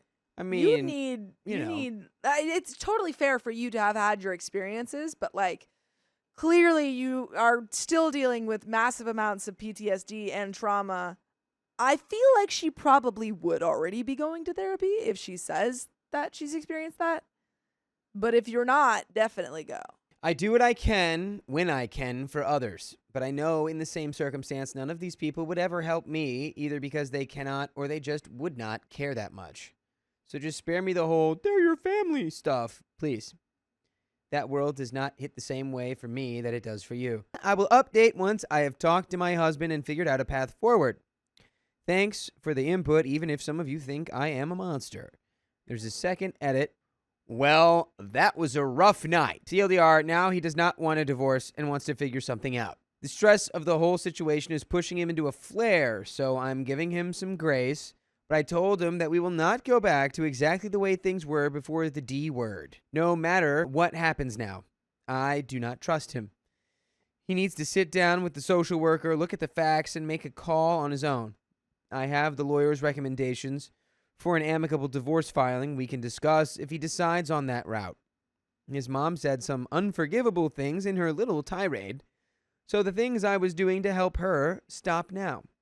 Whatever happens, I will make sure he has health insurance until he can make other arrangements. I would be willing to discuss all of this in counseling with him while we try to sort it out, but for now, one of us is moving into the spare room, or he can go stay with his mom. He's upset, but agreed.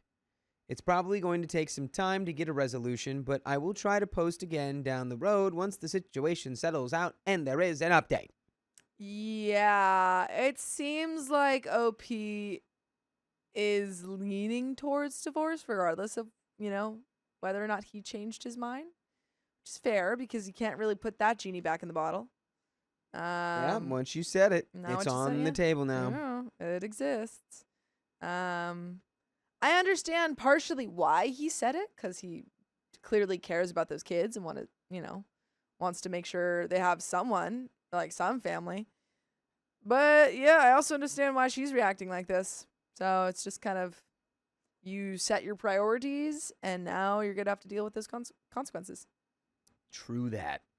Update. 2 weeks later. Mother-in-law lost her mind. Everyone is mad. The bad news is that DHR decided my significant other's medical situation rules him out as a primary guardian for the kids. He would not be able to adequately care for them during a flare. Same for his mom. They have the same condition. He is worse than hers, but hers is more advanced. The good news is that the social worker talked the paternal relatives into agreeing to a DNA test. They did not believe that the kids were really my sister-in-law's partners, and he and sister-in-law were keeping the situation on the down low because he was married, so they never established legal paternity. DNA was a match, so the grandparents on that side are taking the kid. What that means as far as visitation for my SO and mother-in-law is still being hashed out, but the whole thing has been de-escalated a lot thanks to a really competent case manager. As far as the divorce, I'm going ahead with it and filing this week. He's moved back in with his mom. They are salty about it, but that is to be expected. I still love him and wish him the best, but I am done. His family is too much drama, and I do not trust him the way that I did before this. Given that we were only married 2 years and the house is mine from before the marriage, and protected, it should be a clean break. And by the way, it's going to break your mind cleanly when you see how many episodes with stories just like this one we have on Spotify, Apple Podcasts, iHeartRadio, wherever you listen to podcasts. Search OK Storytime and you can find the near unlimited archive of stories. There's a little bit more of this story left,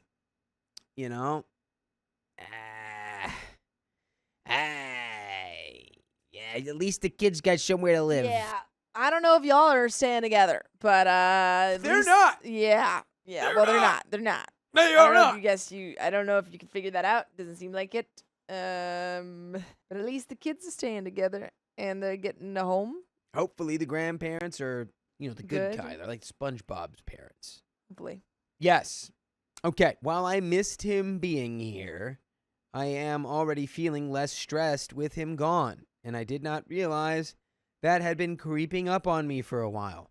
I think I'm done with romantic relationships, at least for a good long while, so I'm going to focus on my career and some fun stuff I've not had time to do since taking on a caretaker role.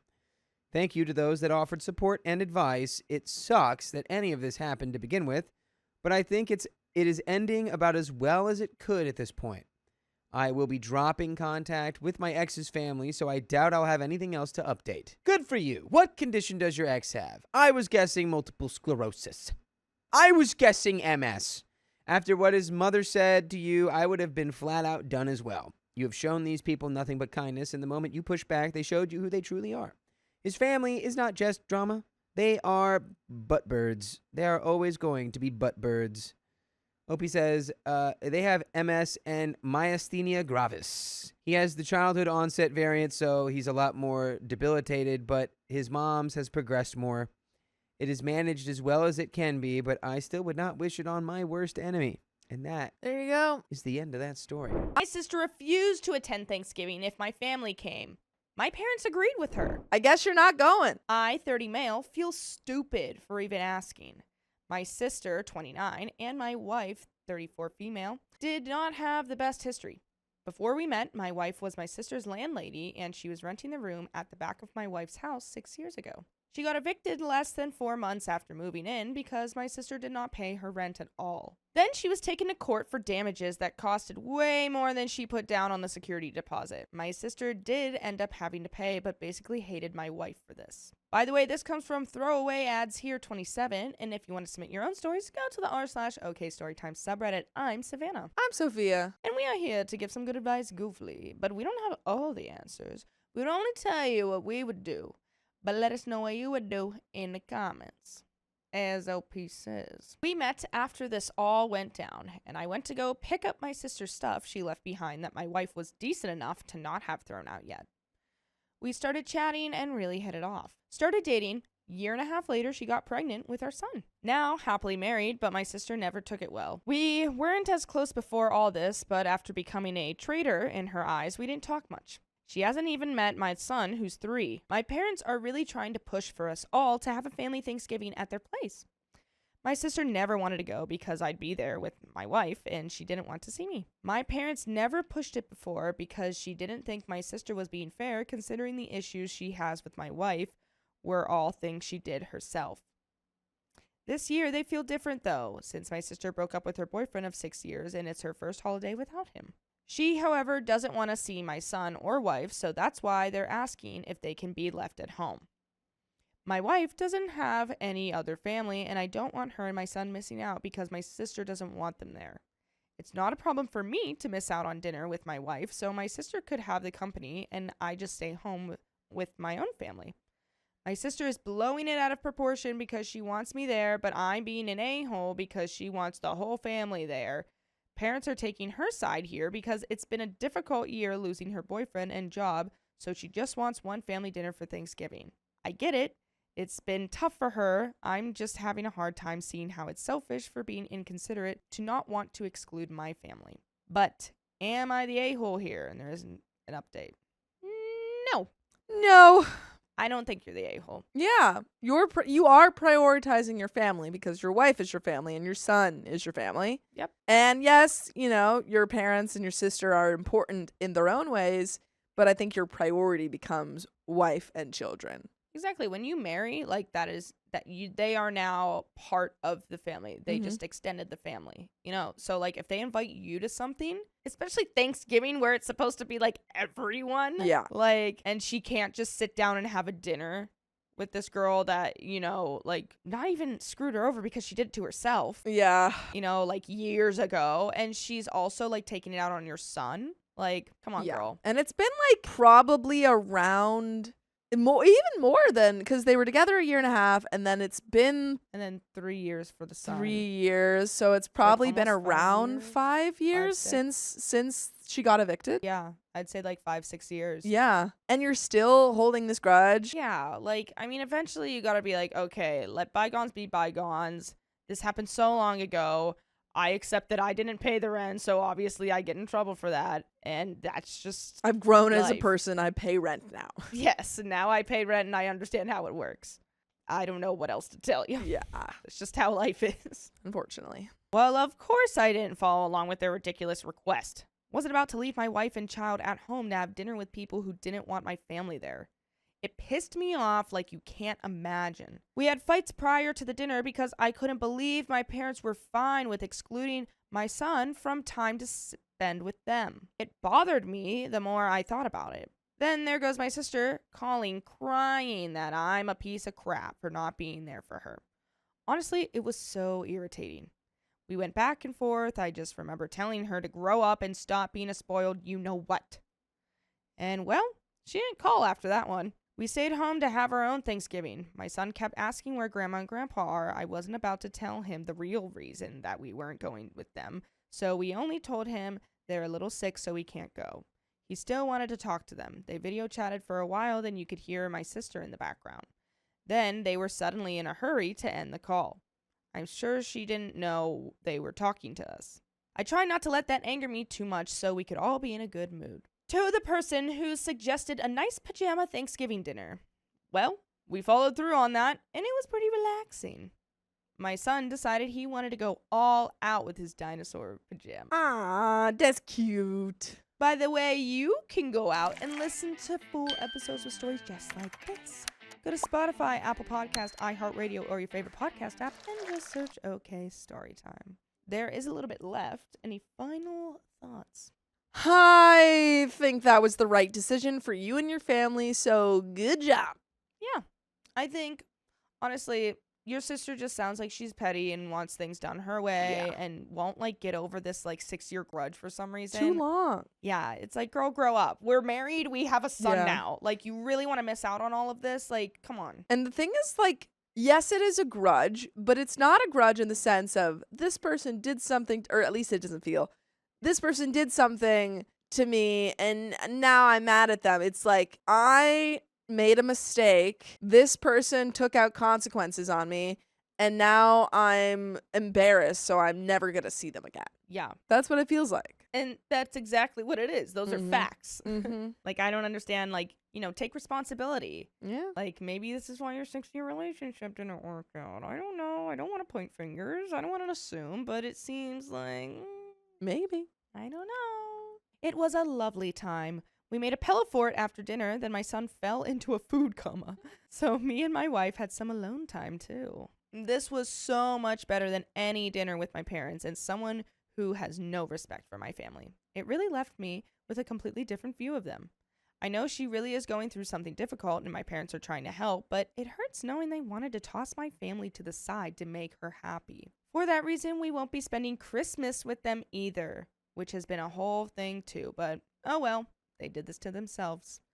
We're taking a little family vacation up to the mountains so my son can enjoy the snow. Just to do something fun on Christmas so he doesn't focus on the fact that we're not spending it with his grandparents either. And that's the end. My, oh my. My, So- oh my. So it seems like, you know, these people are just putting themselves in bad situations and just being like, oh yeah, you should just like follow along and do what we say. And it's like, no, actually, you're not being reasonable. No. And also you're excluding me and my family and making me feel like I have to choose between my family and my chosen family. And it's an easy choice. Yeah. It's like, I like, no one has a problem except the sister. So the fact that everyone's appeasing her because she's going through a rough time and all this stuff. What about when all of that stuff happened 6 years ago? I'm sure the wife, you know, OP's wife was going through a rough time as well, trying to figure out what to do with this girl and her Yeah. property. So, I don't know. I discovered messages on my wife's old phone, and now I'm feeling guilty. I turn the flashlight on. I say, "Where were you last night?" As per the subject, I know I am at fault for reading my wife's old messages. I was tasked with clearing the Apple account on an old device, and while doing so, I curiously looked at some old texts. Yeah, right, buddy. You knew exactly what you were doing. You knew what you were doing. Now I know things that I don't know how to move forward from. Oh, no. By the way, this comes from throwaway 345345435. And if you want to submit your own stories, go to the r/Okie Storytime subreddit. For context, my wife, 40 female, and I, 41 male, have been together for around 8 years. Prior to our relationship, my wife was married and living in America. I was told her husband had a drinking problem and was harmful. She returned to Australia after divorcing, and we were set up by mutual friends around 4 months later. I was aware at the time that my partner had been on a couple of other dates with a guy who owned a local coffee shop, but apparently the dates fizzled. My wife and I have a pretty good relationship for the past 8 years, and we have 2 children together. I have never had reason to be jealous. My wife always seemed fairly conservative, spicily, and in the early stages of our relationship, I remember it being nearly 2 months in before we had spicy sleep. However, with access to the old phone, I was curious to read how my wife described me to her friends. I was fairly shocked when reading through the message history from that time period to see that while early into our dating phase, my wife was clearly involved spicily with the guy from the coffee shop. Oh, no. In fact, it reads as though this guy was clearly the one my wife preferred, but she ended up settling for me when his interest didn't seem to go beyond spicy sleep. However, the overlap of the obviously spicy related relationship goes for around 2 months into a period where I would have considered my wife and I a couple. Comparing dates to text history on my phone, there is one particular date where I had organized dinner during the week. I remember taking her out and dropping her home by 10 p.m. Around 30 minutes later, she wrote to the coffee shop guy, "Come over." He simply responded, "Okay." Winky face. Winky face. I get that this is probably normal in modern dating for people to be juggling a few possible contenders. Yeah. This is my issue to deal with. They call it the roster. The rasta. But I am certainly surprised at this point. However, it doesn't end there. It turns out there is an entirely separate thread from another person named Joe who is based in the US. Around 1 year into the relationship with my wife, Joe is sending messages professing his love for my wife. From what I can tell, my wife and Joe hooked up while she was living in the US. That seems like more certain that it's into your like actual official relationship. Yeah, that seems like it was probably during. Yeah, yikes. Because the other one, it could have been like, oh, it was, a little bit unclear. It sounds like Joe is a little bit more certainly. That was like a whole baby's time into your relationship at that point. Yeah. This is referred to as one of the main reasons my wife ended up divorcing, as her husband at the time found out. Oh, wait, what? Yeah, wait, what? Whose husband? Based in the- What? Oh, wait. I think Joe was a guy. So she was like messaging him while she was in a relationship with OP, but with this guy, Joe, who like ended their old relationship. Ended her relationship with her ex-husband. Oh. Yeah. I think that's what she's saying. What I read describes a whole different scenario to how my wife became divorced and moved back to Australia. Despite these messages being 12 months into my relationship with my wife, she is clearly very forward with Joe. My wife mentions to him that she wished she could go back in time to when she was still in America. That's not good.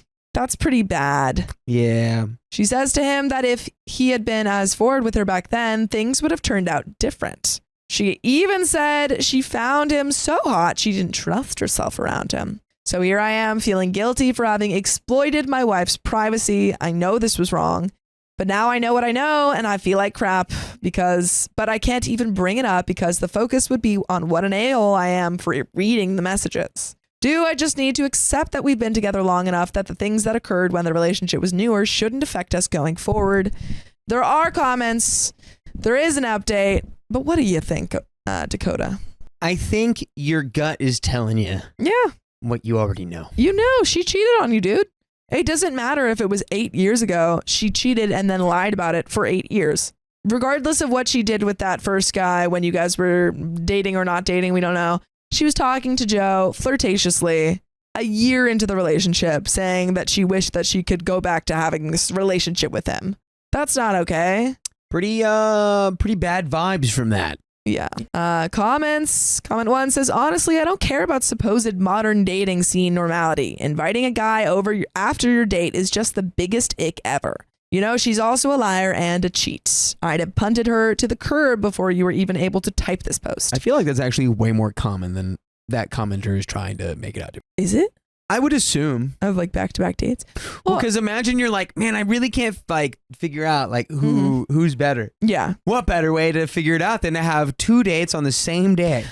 The thing is, I wouldn't have like, if that was the only thing that she did and it was before the relationship was official, I wouldn't have been like, break out with her. But we know she like for sure cheated, so. Right. If she's going on dates while you're already together. That's cheating. That's cheating. That's not playing the field. Yeah. That's cheating. Yeah. Comment 2, all of this information came from her old phone. Why don't you try looking for her new phone? Maybe there's more. Good luck, brother. Comment 3, talk isn't going to fix this, so she doesn't need to know what you know or how you know it. Your challenge is simply to assess accurately whether the relationship still makes sense, now that you have a more accurate picture of what it is based on. If you ever imagined that being with you had driven all thought of being with other men out of her mind, then that illusion has to be gone. If at 40 her options are no longer all that good and are unlikely to improve, then you may be able to keep her. What? That's weird. That's a weird response. That sentence disqualifies everything that this commenter says because that's nonsense goober talk. Comment 4, what you described is normal in the dating scene, but that doesn't mean you have to be okay with it. That is true. That's a good one. Especially considering y'all were basically a couple. Why are you feeling guilty? I think you have every reason to be concerned, considering now you know what happened with your wife's divorce. You could be next. And that's a valid concern, especially when you know you were the one she settled for. No one here can tell you what you should do, but me personally, I wouldn't be able to stay, lol. Quote, oh, but it's been 8 years. What if she hasn't lied in a while? Okay. What if she has? There's no way to know. And my mind wouldn't be able to deal with that potential. And there is an update. Oh, boy. Oh, boy. But do you have any thoughts? It's all about the timeline. It's all about the timeline. It's all about the timeline. I mean, like, we know it seems unclear whether or not they were officially dating with the first guy, the coffee shop guy. Yeah. That's a little bit unclear. We know for a fact that a year into the relationship, she's talking to Joe and at least emotionally cheating. But we know also, do we know for a fact how her previous relationship ended? We know it seems like OP is implying that her previous relationship ended because of Joe. Right. Because we know that they have a past. Joe and her. Joe and her are cheating. Yeah. Yeah. So, given that it's happened once, would it be crazy if it happened again? No. Update. Okay, so I brought this up with my wife in bed last night. It started out as I expected. She was furious that I looked at her messages. I stated that I wasn't proud of this, but it's not something I'd ever felt I should do previously, and I never expected to read what I did. See, now I get being like, ew, gross. What, you read my messages? Yeah. That's like gross. But being furious, it's like, okay, so I was right though, right? I was right because you're furious. Yeah. So what's there that you just can't let me see? I'll address what was talked about in each issue. Coffee shop guy.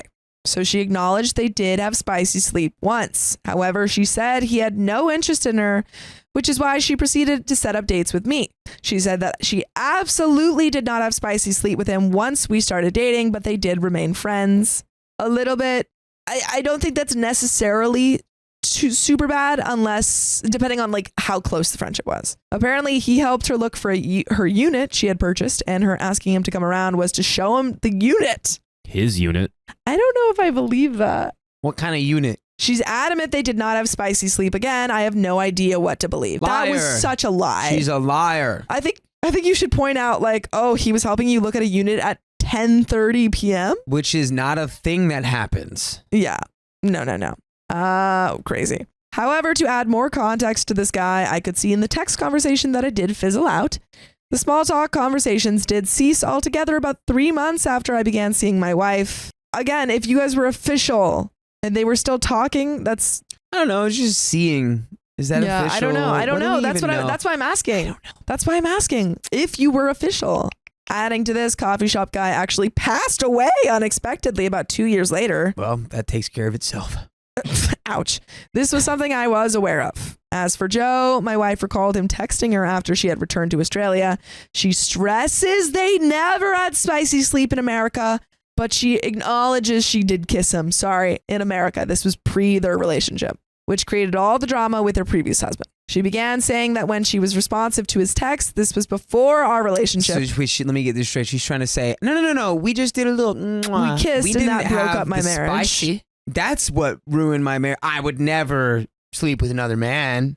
I would just kiss him. I simply mentioned that the texts are time-stamped and it was around 10 months into our relationship. She keeps lying. He literally has all the proof and she keeps lying. Nah, dude, you've got the pudding, bro. Throw it. I guess the story changed from there to saying that she had low self-esteem after her marriage and that this guy was forward to her in a way no one else was. So knowing he was on the other side of the world, she flirted back for the validation and confidence boost. I guess in a way I can accept this. As per the coffee shop guy's message, this message thread also fizzled out, my wife being the one to stop responding. I explained how hurt I felt and that I feel like this confirms I really was just settled for. I'm not out to judge someone's spicy history. That, again, is not the point. She cheated on you during the relationship. Yeah. But when you feel like your own partner has never really been particularly forward in a spicy way, it's demoralizing to read. And no, they were previously much more promiscuous. Girl. To answer some other questions raised in the comments, my kids are mine. My wife treats me fine, has been a rock for me in our relationship. Some personal circumstances affected me massively at a midpoint in a relationship, and she stood by me, as did her family. Did she stand by you, or did she cheat on you? Yeah. Despite being surprised at the texts from the very start of our relationship, I do actually believe her when she says she has definitely never been with anyone else since we've formally been a couple. By the way, you should never listen to anyone else. Just listen to full episode stories just like this on Spotify, Apple Podcasts, or iHeartRadio. Just search up OK Storytime. Don't listen to anyone. Don't listen to anyone else. Not your parents. Nope, just us. There is a little bit left to this story. I fear that OP is going to stay in this relationship based off of those last sentences. However, I need him to remember that she just lied to him. She literally, he asked her, he showed proof and said, hey, says that you were talking to this guy 10 months into our relationship. Nuh-uh. What's up with that? And she said, Nuh-uh. no, I didn't do that. Nuh-uh. And then he called her out and she said, oh, well, yeah, I did do that. Like, she's lying to you. But there's kids, which makes it harder to be like, I should leave. Absolutely, all this absolutely. stuff, But I think that he cannot, it seems like he's pushing it under the rug, like he's believing her lies. Yeah, the fact that she's lying so poorly. Yeah, like you have to address those lies, even if in the end you stay together because of the kids, those lies still need to be addressed. She's probably just going to cheat better next time if you stay with her. Potentially, yeah. She's just going to cheat better. She's going to go, I've taken my notes. I know what works and what doesn't. Here we go. But there's a little bit left to this story. I know there have been lots of comments saying I should simply leave. While a lot of damage has been done, it feels hard to consider throwing my life away and resigning to one of shared care with kids and being broke. I appreciate the comments that understand this aspect. Also, I'm 42. I know nothing about the current dating world other than knowing I wouldn't fare very well. I know a lot of the issues going over my head stem from my own feelings of being an inadequate man. I keep fit, but I'm nerdy. I was never that popular with girls, and I've only had a few spicy-related partners. I know in the past my own inadequacies and insecurities have created issues in a relationship, but I guess I feel what I read confirmed and justified how I feel. And that is the end of that story. Wow. Didn't really reach any point of finality there, did we? Nope. It seems like OP is thinking about staying, though. I think that's kind of where he's at. Wow. But I think absolutely go to therapy and like sort out these lies because she hasn't told you the truth. That's for sure. Yeah. But folks, that's the end of that story. My wife's wedding ring was destroyed, so I secretly replaced it. Is it secret? My wife, 44 female, and I, 48 male, have been together for 17 years. We are still stupid for each other, and she is the absolute love of my life, best friend, confidant, and co-conspirator. By the way, this comes from Deleted. And if you want to submit your own story, go to the r/OKStorytime subreddit. So about 2 years ago, she started having joint aches and pains and some minor swelling in her hands, wrists, ankles, etc. So off we go to the general practitioner who gives us a consult to a rheumatologist. Come to find out, she has rheumatoid arthritis, but no worries, she starts treatment. Fast forward to a month ago when our North Texas weather decided to go full mental and started changing temperatures, rain/weather by the hour, it seemed. She woke up after overnight temps changed and thunderstorms, and her hands were huge. Worse, her small petite fingers looked like sausages. And even though she had been previously warned about this, had slept in her wedding ring. So off to the doctor's office, they had to cut off her ring. So now for the bad, our rings were special ordered from Ireland and custom designed and have words in Gaelic around the exterior of the ring, negating any type of repair. And they were designed and made 17 years ago. But she was absolutely gutted. I assured her we would figure it out and it wasn't a big deal, but I could tell to her it was. Begin Sherlock Holmes mode. I Googled until I couldn't Google anymore. I was able to find the original jeweler had closed up shop 10 plus years ago just due to age. I searched some more. I finally found his personal Facebook page and I message him and wait and wait. I finally get a response from his daughter and she has noticed a pending message on her dad's page and that he passed away just 6 months ago. I expressed my condolences, and she asked what the purpose of my inquiry was. I go into a long diatribe about what had happened. She tells me she understands and is so sorry about what had happened. Fast forward a couple of weeks, I get a message on Facebook from an unknown person until she explains that she was the daughter of the jeweler. She explains that she went through all her dad's designs and looked up the approximate dates and thinks she found the drawings, details, and molds in her dad's things and wanted me to confirm. She sent pictures and I confirmed that yes, those are our rings. She said she would get all of this to us as soon as possible and asked for our address. I opened my email this morning to find tracking information and pictures of our rings. She went ahead and had her brother, who had taken over her father's business, make our wedding bands again in her original size and 2 extra and 2 larger sizes in case her condition causes her fingers to swell/change, and mailed them to us at no charge. I asked why they did both as mine was fine, and she said it would not be fair that my wife had to have a new ring and I was allowed to keep my old one. She told me we needed to put our original set away and to enjoy our new wedding bands. I asked about compensation and she said she was honored to keep her dad's work and spirit alive. Our new wedding bands will be here Thursday, trying to think of a romantic way to present her with them as she has no idea any of this took place. Any advice? We have a quick edit, but first, we all 3 need to quickly say a romantic setting that we could present this in. Dakota, go. It's not romantic, but it'd be funny. Go. If you could somehow get your wife to say, well, we're not just going to find a new ring under a rock, and you have them planted right under a rock, you can go, I don't know, let's look here. Oh, look, I found them. Think of how like broken her brain would be in that moment. It'd be so hilarious. Let's do that one. You know, okay, here we go. You gave me just the perfect amount of time to cook. You plan out a great date, like, hey, honey, we're gonna go to this this great restaurant. It's like fancy, it's big, it's like all this stuff. She's like, oh wow, cool. You get her all hyped up. You keep like mentioning it. Then you hire someone as like the Uber to go there, but secretly they're in cahoots with you, right? And then the Uber driver, he's like starts going the wrong way, and then your wife is like, hey, is this it? And you're like, hey dude, like what's going on? What's going on? Where are we going? Like where are we at? Oh, this is so frustrating. And then finally OP's just like, just let us get out here, right?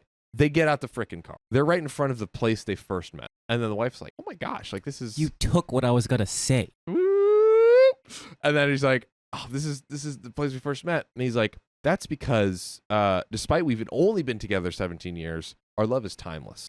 And from the moment I met you till the end of time, you just know that you have my love. Here's the new ring. I was like, oh yeah, go to like your first date or the first place you met or, you know, where you got engaged and just recreate the moment. Yes, three great ideas. Also, mine was really dumb too. I had a dumb one. Go to a magic show and be like, go with a magician and be like, oh, have her go up there. And he goes, oh, is this your ring? Exactly. Yeah. Honestly, it's got to be funny to me. It's got to be funny for me. But that's just me. The magician, or like I've seen people propose on stage on stage, like at a comedy show where the comedian's roasting the person, but then it turns into like them proposing on stage, and it was all a fun little gimmick. But anyways, we got an edit, ladies and gentlemen. So I rarely keep anything from her, but didn't want to tell her I was trying, only for her to be ultimately disappointed. The absolute hardest thing for me now until they arrive will be to not tell her as we tell each other everything. So now I need to not only figure out how to do this, but not to spill the beans until then. Our friends nicknamed us Mickey and Mallory, as well as Marshall and Lily from How I Met Your Mother, because we literally tell each other everything. Edit number 2, I thought about taking her to our favorite local restaurant where I actually proposed to her. She's a nurse, a VA nurse. That's how we met 18 years ago. And so always goes to the bathroom to wash her hands prior to ordering. When I originally proposed, I waited until she got up to wash her hands and dropped her ring in the wine glass and waited. I'm thinking of a repeat there. Comment number 1, how about you tell her the story you just told us? Step 1, arrive at the dinner, tell her about the story you've been really wanting to tell her. Then show her the designs that the daughter sent you. Oh, this is pretty good. As you tell it, this by itself is incredibly sweet. Step 2, order the drinks to give your aunt and uncle plenty of time for some subtle, candid initial reaction pics as you tell the first half of the story. Step 3, when your wife leaves to wash her hands, complete the ring swap as you originally planned. Plot twist, but maybe put your ring in too so you can replace your rings together. That's cute. Step 4, when she returns to discover the ring, complete the story, etc., etc. Step 5, sell the story rights to Hallmark/Lifetime because, dang it, that's the most heartwarming story I've ever heard on Reddit. However, you decide to unveil it. What an amazing story and surprise. Thank you so much for posting it. By the sounds of it, I'm not the only one whose day has been made by reading this. I'll definitely keep an eye out for your updates. And there is a reply. Freaking wingman category here. I will be using this exact outline. Thanks. So, I have just returned from lunch where my wife received her new bands. We kept it low-key, no pictures, no videos, and semi-private. What we did was plan to take her a cut band to the local jeweler after lunch and invited our 2 sons before the appointment. While ordering, oldest son asked to see the damaged cut wedding band, saying he might be able to fix it.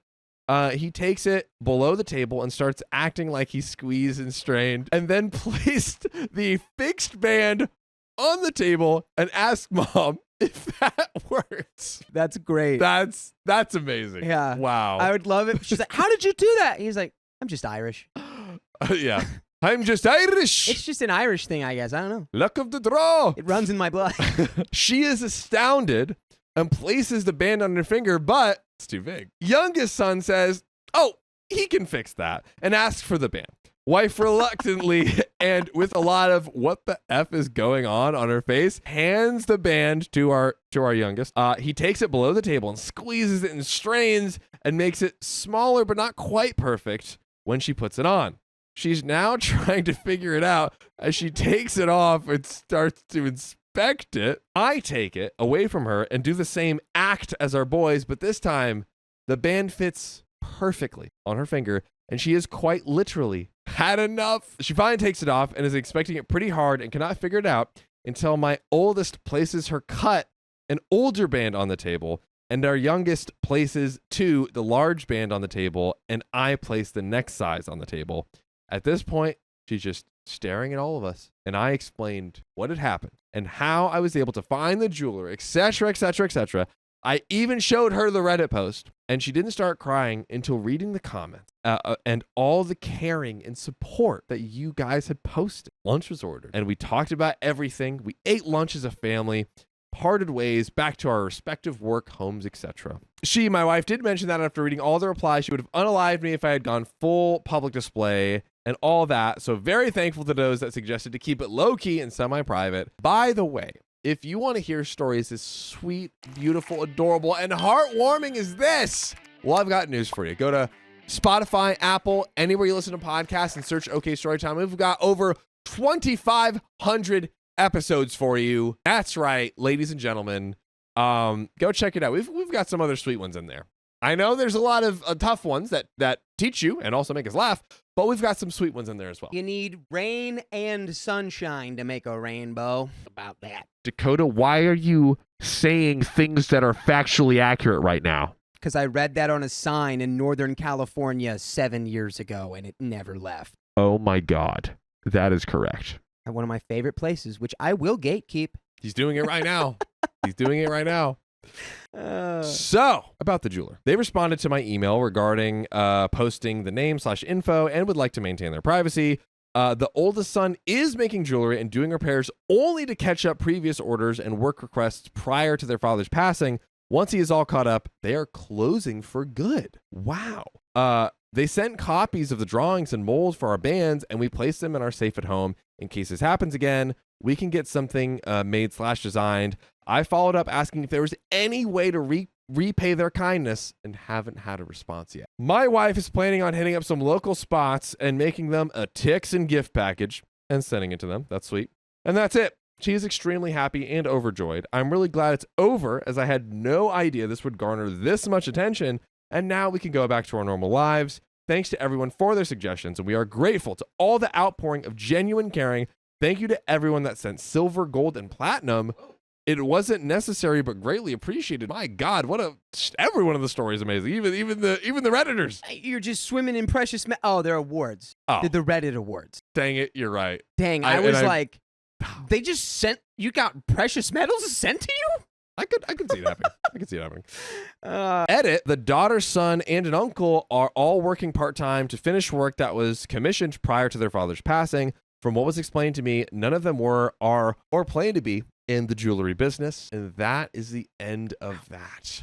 Wow. Discovered my wife's hidden chat with another man? That's bad news bears, my guy. My wife, female 49, and I, male 50, don't have anything to hide, or I thought, and have access to each other's phones if needed. I needed her phone to rearrange an appointment, as all the details were on it. I had to come off the page to get her number and open WhatsApp, as I thought that's where the info was, and I saw a chat that she read and didn't reply to. By the way, this comes from FunBluebird26, and if you want to submit your own stories, go to the r/OK Storytime subreddit. And Opie says, checked back in a few days later, and it was gone. But then I saw a locked chat icon and opened it, and there was the chat, and she replied, just the usual, how are you? And left it at that. Checked again 2 days later, and there was more chat, and he was asking to meet for coffee, which she hasn't said a yes or a no to.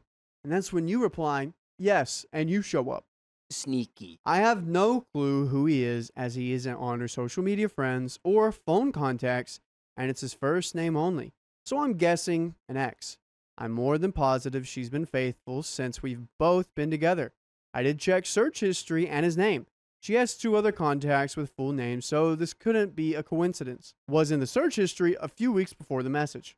So I don't know if she's had his contact details before then and then deleted them. Really need advice on how to ask about this, as I will probably go through and accuse her of having an affair, which I don't have any proof of, and we have an update. I mean, get more in there. And Opie's 50 and his wife is 49. I don't understand why none of that screams bad to me, but like you digging through her phone, you've got to have some level of suspicion if you want to do that. Well, he went through the phone trying to find some documents. I don't know, but then he went back. He's like, I went back 2 days later, and I went back 3 days later. He had a suspicion, yeah. But it was just, it seemed so normal. Yeah. I think she's cheating, Dakota. I mean, the deleting and the hidden, why do you have locked hidden chats with anybody? That's what happens when you cheat. So, update. My wife went out the night I asked for advice, and I had linked her WhatsApp account to my work phone so I could see any messages she sends and receives. Crappy, I know, but I had to. She sent one message at night she went out, and he never read it, and later deleted it early the next day. He wasn't in contact until later the next night, and there were a few more messages. It was friendly chat until the last message from him. Although I didn't open it, it was spicy related, going by the first line that you see without opening it, and what he wanted to do to her. Uh-oh. I wanna take your clothes off and take it to a nice spa where you'll be there alone. Maybe that's the first part he saw. I He didn't read the don't. next half, you know? Mm-hmm. And pay for your spa so you have a nice time alone and get really relaxed because you've been tensed up. I think regardless of whatever's going on in these texts, if you're linking your wife's WhatsApp to your phone so you can snoop on all the messages that she sends, y'all already have real big problems with trust and communication. Yeah, taking the monster out of the equation, I agree. She read and deleted all the chats around 9 a.m. I was checking constantly at work. We were on a city break a few days later, and I confronted her after having a few too many drinks. She was in the shower, and I told her I knew about the chats. She came out and said that he was an old friend and that she has never cheated on me, but could have. Wow. Wow. Hey, No. Dakota, I could have ran over you with the car the other day, but I didn't. Isn't free will cool? Yeah, that's maybe one of the worst ways that she could have responded. Yeah. I told her that I now had doubts about the time she went out and when she went to the gym. Some things were said, and that she wasn't doing this here and wait till we got home. So it wasn't mentioned again. We were going to talk the day after we got back, but ended up going out with the family, so never had the chance. Are you kidding me? I think you could wait about going Your back. wife tells you, well, we're on our trip. We're not going to talk about how I just said I would cheat on you at the drop of a hat, or I could. Yeah. Shut up and let's enjoy the rest of our time in Cleveland. LeBron's playing. Wrong with Cleveland. It wasn't until later that week, and I asked if we were going to be all right. She said she doesn't know. You should be the one asking if you're going to be all right. OP, what? We have done this so many times before. Don't get on, patch things up for a while, say we'll make changes, then don't. Rinse and repeat. The only thing different this time was the chance. She told me that even in a full house of people, she is lonely. Kids rarely come out of their rooms. I sit on one couch, she's on another, being taken for granted, being ignored, amongst other things. We really didn't speak about the chats even, and eventually went to bed. And I was up early for work the next day. She sent me a text asking how I was, and I told her I've never felt so down and hurt that the marriage is possibly ending. So we made plans out the following Saturday to talk things out, and everything was fine for a few days until she sent a pic of the gym, and it threw me. She came back from the gym, and I was tightening up, and the kids were out playing in the back, and I shouted at them to be quiet. I knew I had to get out of the house, so I went for a walk to clear my head. I would be okay for a few days, then it would hit me again. I would start to think about the chats. WhatsApp updated, and I was logged out of the account, even though he wasn't in contact since the last message due to being blocked, and my wife changed her passcode to her phone. One of the things I said was I wouldn't trust her if she did, but she did anyway. So you had a conversation. You keep hiding this from me, or, not showing me what you're doing. I'm not going to have trust in you. And she proceeds to do that activity. It's like, babe, shut up. You're so cringy. There's nothing going on. I'm just changing my passwords and my login information for everything that you could possibly see any evidence on. Yeah. And the gym pick thing seemed a little passive aggressive. Like, look, I'm at the gym. I'm not cheating on you. Click. Yeah, where it's like you could have taken that whenever. Mhm. Again, it's like I don't know. It's crazy to me that she said I could have whenever. Mhm. It's like, okay, Are you honestly, threatening me? at Yeah. that point, I'm like, why don't you go ahead and do it? I dare you. Yeah. I'm now double dog daring you Yeah. to go cheat on me with this guy. Go ahead. I don't know if I'd say that. That's what I'd say, because I would feel so disrespected at the I could have whenever I wanted. I'd be like, well, right now's a great time. Go ahead. Why don't you do it on our weekend trip, Melissa? Or Yo. whatever her name is. Got the Melissa. Yikes. We had another talk, and my wife thought we had moved on, but I told her it's not that easy. Whenever a WhatsApp notification sound on her phone pinged, my heart skipped a beat, not in a good way. It felt like every time I left the room or house, she was on WhatsApp. She ended up deleting it and reinstalling it, but that didn't help as all chats got deleted, even the kids' ones. Okay. One Sunday I asked why she changed the password, and she wanted to know why I wanted her access to her phone, and voices were raised. Hey, silly goose. Remember when you told me you could have cheated on me whenever you wanted and you kept entertaining messages from the guy you could have cheated on me with? That's why I want to see your messages, genius. She was going to cancel a Keep Fit course she had previously been booked on. I told her to go to it. I had kept a note on how I was feeling since I found the chats, and when I was going over them, I decided to F everything and went for a walk, leaving my phone.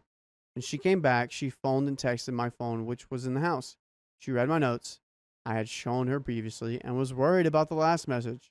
I had my work phone with me, but it was set up to not show messages or phone calls, which I didn't know at the time.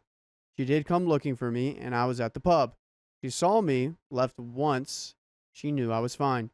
She got the wrong idea and thought I would be lying in a field somewhere. I told her that I would never do that. Oh my gosh. Then I decided that I couldn't go on like this, and if I didn't get an answer, then it was over. Over the next few days, she would message me and I would give one-word answers, and then I said that I needed to know everything. She eventually replied with, "You sure you want to know this at work?" And I said yes. It didn't happen, but then later that night, we went through the local park and had it typed on her phone before handing it over and leaving me to read it. She said nothing happened. She went on a holiday last year with friends and family and met up with different groups. Now, ever since the vid, my wife has been working from home. So any chance she gets talking to someone, she'll take it. And in this case, it was this guy. They had things in common, like the same music, movies, walking. She did say there was an attraction, but the last message ruined that, as it was a friendship for her and he wanted more. Also, how did OP not know about this guy? You know? It's okay to have friends and have people to be, someone in common with, but how do you not communicate that? I don't know. It feels like she's just trying to justify this, but it's like, communicate with your freaking husband. When I said I found the chat, she panicked and said it was someone she knew for years. She did say that this will probably be the end of the marriage. Once I read it, it was a relief. Everything was out. When I went to find her, I gave her back her phone and also my wedding ring as a joke. And she burst out crying, hugged me, and said, "Sorry for the stupid joke." Her joke? Your joke? Whose joke? She made a joke? Yeah. What's the joke? Both of you divorce. Yeah. Divorce. Your children don't leave their rooms because your marriage is horrific and no one wants to be around it. Ugh. We talked and ironed a few things out. Turns out he stays in a different country in the UK, so no idea how we wanted to meet for drinks, as it was a few hundred miles away. But guys, if you want more stories as crazy as this one, please go to your favorite podcast platform, search up OK Storytime on Apple, iHeartRadio, Spotify, and listen to more stories like this. We have 70 days worth of it and more. So we got a little bit left here. Any other thoughts? If you taking off your wedding ring, she says, I think this will probably be the end of the marriage. And then you take off your wedding ring in response to it and give it back to her. And then she's like, "I'm sorry, I made that joke." First of all, I don't think she was freaking joking. Yeah. I think, again, this all goes back to, if my wife ever said to me, I'm like, "I found these chats. What's going on here? These are suspicious to me. Are you cheating on me?" She goes, "No, I'm not cheating on you, but I could cheat on you whenever I want." I would immediately go, "Oh, wow, would you look at the time? It's time for you to cheat on me. Yeah. Go ahead." I would love to see that. Yeah. It's never coming back from that. They don't really feel like they got a lot of good ways to communicate with each other or talk about how they actually feel. They're just kind of sweeping it under the rug. Ugh. So we went out the Saturday after for food and drinks and had one of the best days out in a long time. We not only talked, but had conversations. Usually we finish eating, we pay and leave, but we stayed at the table drinking and talking for about 2 hours after eating. Quite surprised they didn't ask for the table to be vacated. We went to a few other pubs too. So in all, a good time was had. We now have date nights every Saturday. I'm off work if we have someone to watch the youngest. If not, we'll go to the cinema with him just to spend time together. We've been on holiday 3 times this year and concerts too. It's been a good 6 months. Don't get me wrong, there have been a few disagreements too, but nothing major. So it seems like they turned it around. I agree. Someone said, too, they're old enough to kind of figure this out themselves. I thought that they would kind of figure it out. Maybe taking that into account does Yeah. make it a little different. But I think you guys would have to move forward with complete open phone policy. Well, I think open communication, because little things are happening. Hey, the kids are in their rooms. I'm sitting on that couch. You're sitting on that couch. Blah, blah, blah, blah, blah, blah, blah.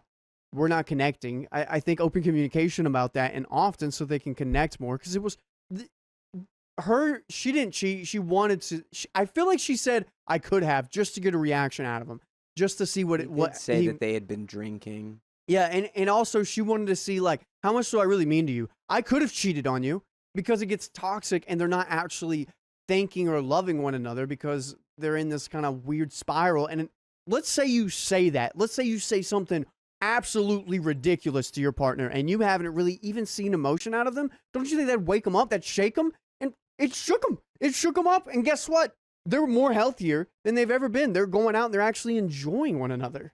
I think this sounds crazy, hot take. This was the best thing that could have happened for the relationship. As long as it doesn't rinse, repeat, and recycle. I don't think it will. I mean, it's been a good 6 months. They seem like they enjoy each other. They're having conversations.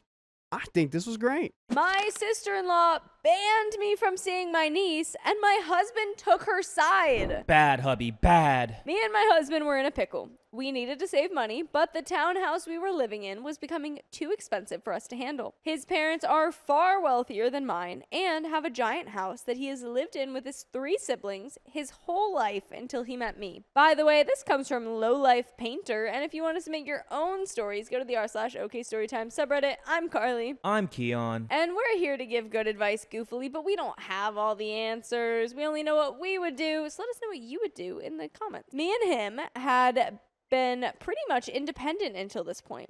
So I was having a hard time even accepting the idea of moving into his parents. I had gotten to know his family, I thought, pretty decently at this point. I was around for the announcement that my sister-in-law was pregnant with my niece. I went to the gender reveal, I was there at her first birthday party, and all of the holidays. His family always were loud and proud about their emotions, not afraid to argue in front of strangers. And I found a sense of peace seeing a family be able to express themselves so freely to each other. Because when I was growing up, there was so much silence. I never had a stable home life. My parents were divorced when I was 3. Me and my sister would get yelled at by my hostile mother, and we lived in silence in our own little worlds. Silence and my room was safety. So coming into a family that was so opposite was refreshing, almost blinding to me. Like I couldn't see the toxicity until I actually lived with them. The reason I didn't want to live there initially was because the way my sister-in-law treated her daughter. It seemed like she had no regard for her baby's safety, and that bothered me. I also was afraid of keeping my cats in a room for so long that I'd have to get rid of a lot of my belongings. Eventually, we all came to an agreement where we were able to live in the space of the house where both hallway entries can be closed off. It is kind of like a mini apartment. So I reluctantly agreed to move in, willing to make a sacrifice so my husband wouldn't be so stressed about our finances. We moved in November 2023, a couple of months after me and my husband's wedding had taken place. We were fine through the holidays. I was shy but comfortable and loved enjoying meals with everyone. It felt like everyone took care of each other. But then after the holidays, I realized that the parties never really ended for my sister-in-law. There are always people over every other day, strangers walking into our section of space, leaving our doors open, and accidentally letting my cats out. Then came the issue of the men she brought around her daughter. Sugar daddies that she barely knew left unattended around her daughter, picking her up like that was their child, but it wasn't. After seeing this, I had battled with myself on if I should bring up my discomfort around the men she was bringing around her daughter. But I felt like she would scream at me and tell me to mind my own business. That's how she would usually solve conflicts, screaming about it. And that's exactly what she did to me once she found out about my discomfort, through my husband, who I had asked for help on what to do, and he told me not to tell her. Then came time for my in-laws to go traveling for 3 months. At this point, they had been the main caretakers of my niece, And since I had stopped working to pursue my own business, I was the perfect person to take over for them once they were gone. The schedule was all over the place about when I exactly was watching her, and there was hardly ever an actual good reason why I needed to be watching her. Then eventually, the other siblings were also watching her at random times. Nothing was consistent. I have a hard time without a solid schedule, and I was losing sleep at this point because I would get either woken up way earlier than expected or end up staying all night out of pure stress of the situation. Eventually, I had enough. I asked around the house to each person and asked them how they felt about everything being all over the place. And they agreed with me that we needed a more consistent schedule. My husband's other siblings were also losing sleep as well, and felt their kindness was being taken advantage of. We all sat down, except for one sibling who had to go to work, and waited for her to come home so we could plan our schedules out all together. But the one sibling who went to work tipped her off that we were waiting for her, and she lost it. She twisted it into being this horrific thing that we were plotting against her and that schedules don't work for her. She targeted me and said I had agreed to every single day and that I don't care about her or her daughter. Oh. I yelled back at her that I cared for her and her daughter so much that I just wanted to do this to help everyone out. She then said she never wanted me near her daughter again. I had a panic attack after that. I was so devastated. Me and my niece had grown really close by this point, and the thought of not being able to see her again ripped my heart out. And she knew it would. Everything went back to normal, or should I say, everything got brushed off. I attended her graduation from beauty school and celebrated with her afterwards. It was then, after a couple weeks, she drunkenly apologized to me for the fight, and I was pleased enough with that to move on. But the things she says sticks on my heart heavily. I'm sorry, we're just taking that apology, like she probably might not even remember, as like, that's the apology I Drunk deserve. apology. Yeah, like that's you know what? That's a wholehearted apology. Yeah. I'll take that. A month later, she finally went on her own trip to Florida for 2 weeks, and it was the first time the house had been completely quiet. I found myself baking and cooking in a clean kitchen. The kitchen is the spot the partying was always at, so I never felt comfortable being in that area. I felt so happy, finally. Then she came back and partied for 3 days straight. The kitchen was a mess. All her stuff was everywhere. I had used one pan, one bowl, and the mixer piece to make homemade pancakes. That was all the dishes that were in the sink of mine.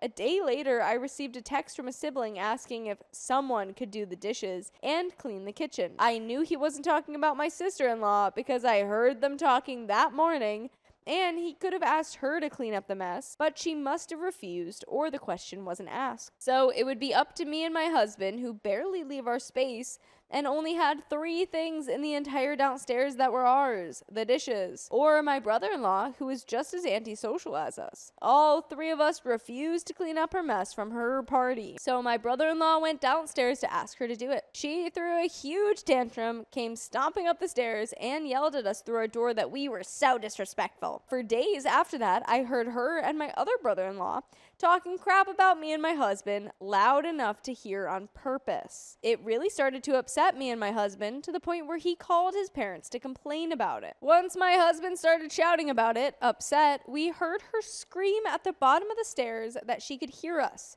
trying to be as petty as possible. She then started going through the house, taking pictures of anything that might have been ours, then telling us to come and clean it up. I had had enough. I made our entire living space up here as self-sufficient as I could, so we wouldn't have to go downstairs and use anything.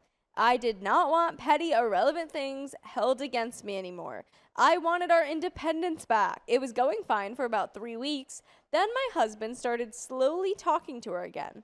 But I was too scared at this point to even go downstairs. That's crazy. You're literally just like, all right, I'm in my, in the highest bloody tower, just doing, like, you can't go downstairs. The fact that she's forcing you not to go, like, She's not forcing her. Not forcing you, but you're just so uncomfortable to go downstairs in your own place of living. I didn't want any more confrontation. But of course, she found another reason to be mad at me, even though I had done nothing. She decided to ask my husband a question. What would you do if your wife cheated on you? My husband did not take this lightly and saw it was another jab towards me. He went off on her and said, "Don't talk about his wife like that." Then he took a jab at her friends and called them messy and gross. This set her off. She then started to make fun of my timidness, talk more crap about me loud enough to where I could hear it again. Just being horrible. My husband got over it rather quickly this time. He was able to go down there, be cordial, play with his niece, all while I've been feeling trapped in this room and unable to go enjoy myself. So I decided to get the courage to go downstairs once. I came down, looked into the kitchen, and there my sister-in-law was, doing her friend's lashes. I passed by her. She didn't make an effort to talk to me, nor I to her. But her daughter came right up to me all excitedly. I only said, "Hi, wow, cool," and giggled as my husband bounced her. My sister-in-law got up and asked her friend to follow her outside. I had a sinking feeling. I knew exactly what she was doing. Talking crap about me to her friend. I brought it up to my husband and he brushed it off. Then a few days later, one of my family members shares a post of my sister-in-law's with me where she said the exact situation downstairs but was trying to make me look malicious and horrible. But of course she didn't put my name in the post, but everyone in my family followed her, so they knew it was about me. I sent the post to her mother and showed my husband, and they both yelled at her in my defense. I felt grateful that they were sticking up for me. She then went off on my husband and her mom, saying that my husband was suspicious and he must be doing something with her daughter, and her mom can stay out of it. She then completely shunned me from her daughter again. By the way, we'll never shun you from listening to full episodes with stories just like this. Just go to Spotify, Apple Podcasts, iHeartRadio, your favorite podcast app, search up OK Storytime. Now I was just defeated. I tried really hard to be friends with her and get to know her in those earlier months, just to be completely disrespected at every turn. I was sleeping the next day after this argument, and when I got up, I was told by my husband that he had a 1-hour conversation with her and that they talked it through, that he wanted to keep the peace between just the two of them so he can see his niece. But he will not force either of us to apologize to each other, is what he said. Maybe I'm reading too deep into this, but this feels like absolute betrayal by my husband. How could he not be with me on my decision to sever the ties after all of this? What should I do? Move out. That is the end of that story. I will say, as much as I'm like, yeah, I think you guys should distance yourselves a little bit and move out, I don't think that you can tell your husband to cut off his sister. No. And I think with what he did there, he's just playing neutral. Right. I think he was very much being like, I have fixed my side of it. I don't expect you to have to do that. And she's taking it as like a how dare you kind of thing. My husband wanted to put a Peloton in our shared room, but I refused. Get that thing out of here. My husband, 32 male, and I, 31 female, live in a modest 3-bed, 2-bath house. We don't have kids, so it's just the two of us and our dog. We've had the house for years now and have designated personal spots in the house. The biggest bedroom is our room, the medium-sized bedroom is a guest room, and my husband uses the dresser in it for his clothes. The smallest of the bedrooms is my husband's room, a man cave, one may call it. By the way, this comes from Sale Civil 2571, and if you want to submit your own stories, go to the r/OK Storytime subreddit. And I'm Angie. I'm Sophia. I'm Keon. And we're here to give good advice goofily, but we don't have all the answers. We just know what we would do in this situation. So let us know what you would do in the comments. Yes. So, OP says, we also have a sunroom, which for the most part has been dedicated as mine. Okay. So everyone's got their own They've little got their thing. spaces. Yeah. It's a bit of a larger space and is our means to the backyard. We use it a lot for entertaining, but I took control of the decor and the vibe of the room. Love. About a third of the room I have made into a little yoga Pilates studio. Sick. Fun. I have plants everywhere and all of my equipment is coordinated to the decor. A great little zen spot, if I do say so myself. I can see it so well. Like the Insane. yoga mat is like a sage green. Yeah. And all of the workout natural bells are like sun. all green too. Yeah. Like various colors. Yeah. Green color greens. Yeah. I love it. The other 2/3 of the room has a sofa and a table and the door to the backyard. My husband's family has a traveling Peloton bike. Traveling one, nice. It's been with his parents, then to us, then with his brother, and now it's traveling back to us. Okay, so that's why it's traveling. It's like the it's traveling not an pants. actual moving. Got you. It's Sister of the traded traveling off. Peloton. Yeah. Classic. I personally don't like it, but my husband thinks it's a good workout. Anyway, he says he's going to put it in the sunroom. Nah. You can put it in the freaking man cave, Buster, unless you want to paint it green. There you go. I told him no and said he could put it in the guest room, his room, or the garage. He says that the sunroom has the most space for it, and it's the nicest room in the house, so it will be nice for him to work out in there. Too bad. You have your own room. It's my room. For those who have seen a Peloton bike in person, they aren't the sleekest. No, they're ugly. Yep. OP says it's big and clunky and black. It does not fit the bright, light, natural sanctuary I made the room to be. The space he wants to put it in is awkwardly right in the middle of the room, blocking the path to the back door. Since we've had it before, I know what it looks like and the inconvenient space it takes up, which is part of the reason we gave it away the first time. It's not like I said he couldn't put it in the house at all. I gave him other options. So am I the a-hole for not letting my husband put a Peloton in our sunroom? No. There are some comments, but yeah, definitely not. No. Comment number 1 says, not the a-hole. He has a room designated as his man cave. Why can't it go in there? It sounds like you've divvied up the house. He has the man cave, you have the sunroom. Offer him to take the sunroom if you can have the man cave and switch the furniture. See what his reaction is then. Comment number 2 says, not the a-hole. This isn't about what's the best use of this room. It's about where are we allowed to have our own spaces.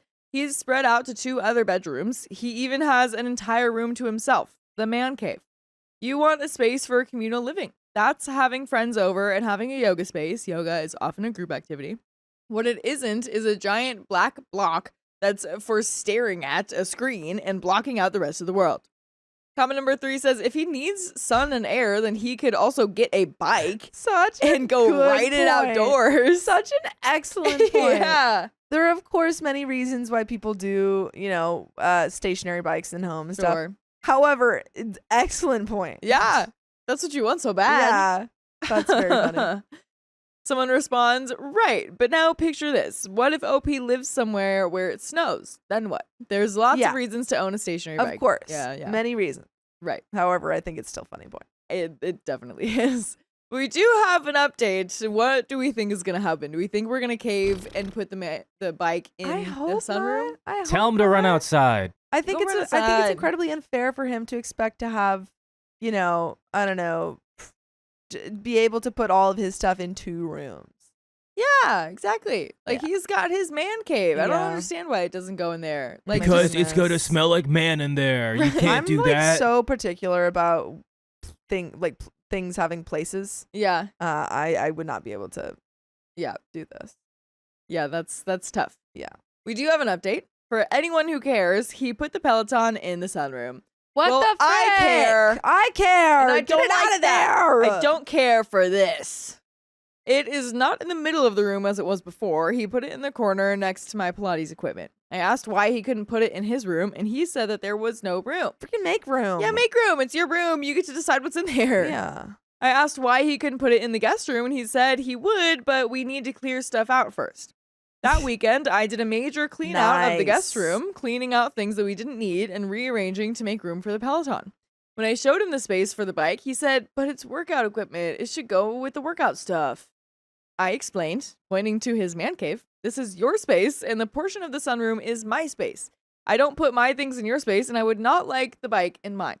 He said, but you can use the Peloton. I don't want the Peloton. I don't like it. I don't like it. Now, I'm not going to use it. I don't like it, and on principle, I definitely won't use it in the spot I don't want it. Is it petty? Yes. Am I proud? Also, yes. Yeah. To add, we recently got a new coffee table, and we pushed the old one off to the side. I asked my husband to help me move it into the garage until we can find a way to dispose of it. He kept saying later, and 3 weeks later, I decided I could do it myself.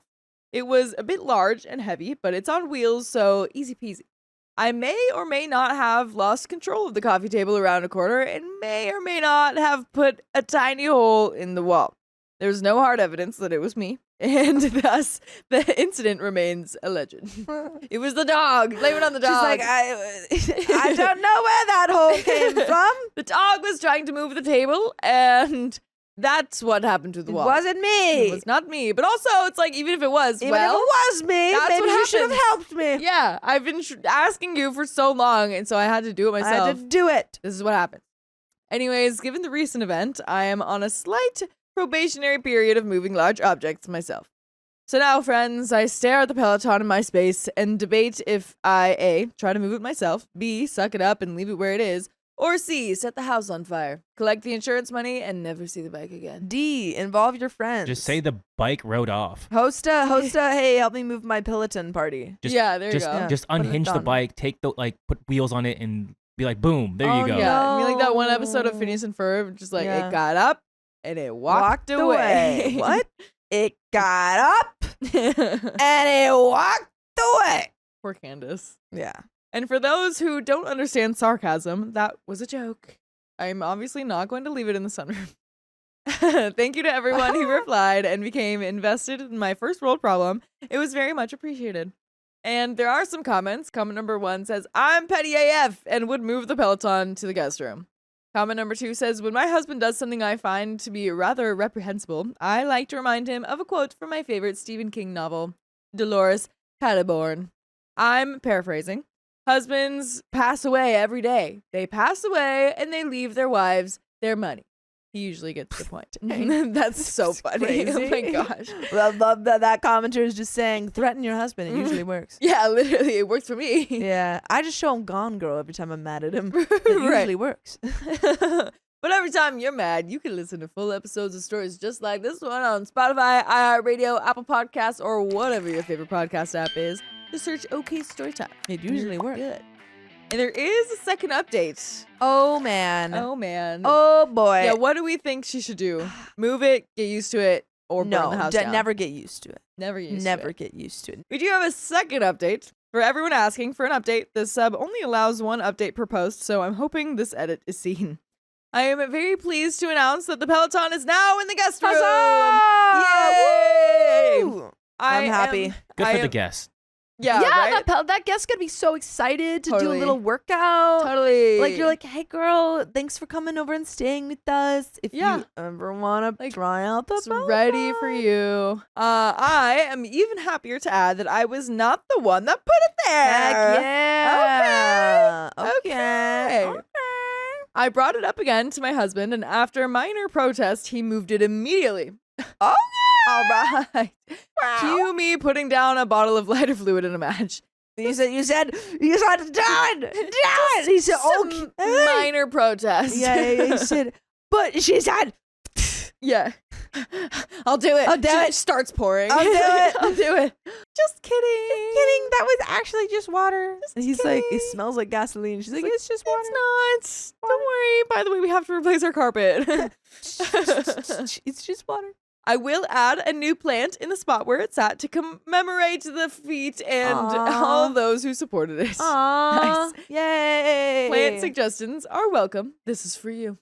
And that is the end of that story. I freaking love that. I love it too. Anonymous says, name it the Pink Pony Peloton. Or I make love it the Pink Pony it. Peloton. Yeah, we can paint That's it a great idea. pink and make it Put a whole bunch of glittery. glitter on it. Yeah, Oh my triple P for short. goodness. Oh my goodness. Yeah. My dream. You get glitter on you every time you work yeah, out. Yeah. Fun. My husband deleted messages with his ex after she babysat our baby. Oh my gosh. Get out of there. And this comes directly from the r/OK Storytime subreddit. If you can believe No, it. not our own.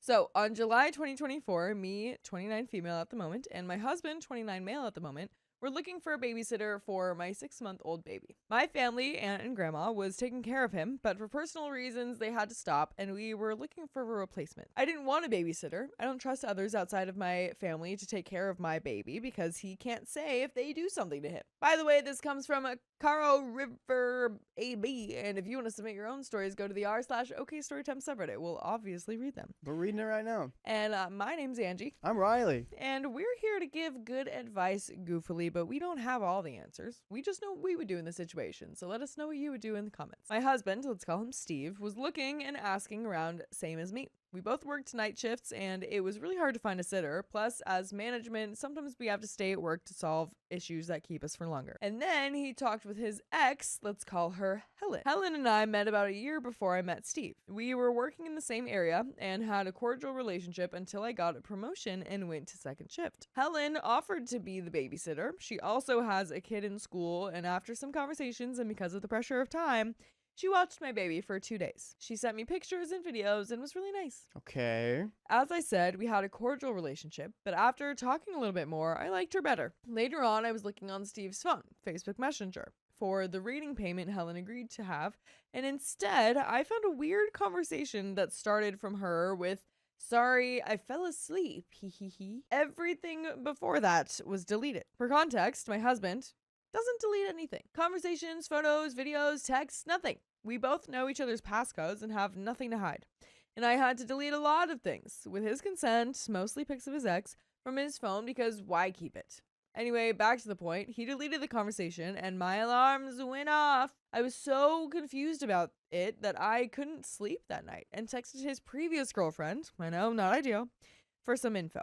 Let's call her Sally. How many ex-girlfriends are we going to bring into the fold Yeah, here? why do we know all of his ex-girlfriends? What's happening? Why is he still in touch with them? I mean, I guess he was working with Helen, whatever. But Sally, I mean, like, if it's helping you get down to the bottom of things, by all means. Sally and I had a good relationship. We just sent each other reels on Instagram or Facebook. Sally assured me that he never cheated on her, but that she completely hates Helen for mistreating Steve during their relationship, and that she made him delete her on his social media and her phone number. That didn't calm me down, but I was planning to talk to him the next day anyway. Now here's the conversation.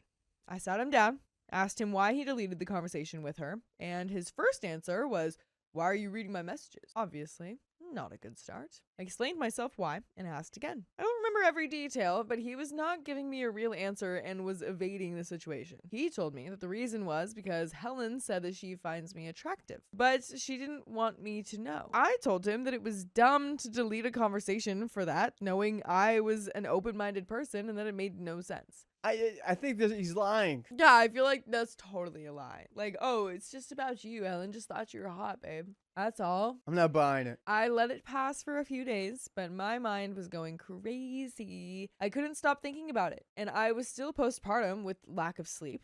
Hormones were crazy, and I was not feeling like myself at all. I then went to his friends. I don't have a lot of friends in the area. I'm from another country and moved from a different state, plus was in a different schedule to the previous friends I had, and as a new mom, I shut down from social events. First time mom fears.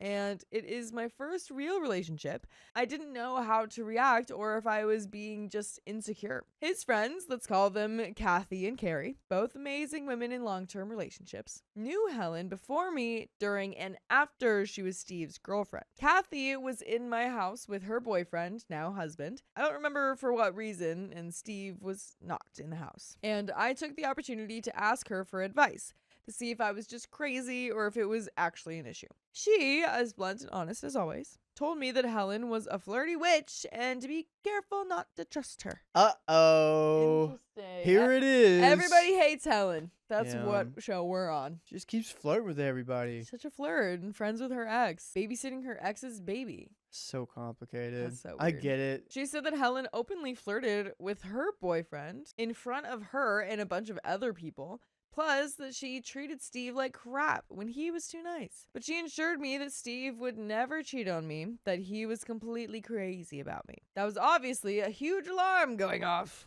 To be honest, I didn't suspect my husband cheated on me, but it was suspicious that he deleted her conversation and only hers. Carrie, on the other hand, was a little bit more calming. We texted, and I explained the situation. She said that Helen was misinterpreted as flirty, but she considered her ditzy instead. But that I needed to talk with Steve and make sure to let him know how I was feeling. Same as Kathy, Carrie told me that Steve was happy with me, and he loves me and our baby the most to do anything like cheating. Obviously, I talked with Steve again about it, and he said that the real reason was because they were talking about Sally and him used to do spicily in bed. What is that? Steve, stop it. I'm talking. Okay, so first of all, sorry, lied to you before. What I was actually doing was texting my ex about what my other ex and I used to do in bed while I'm in a relationship with a child.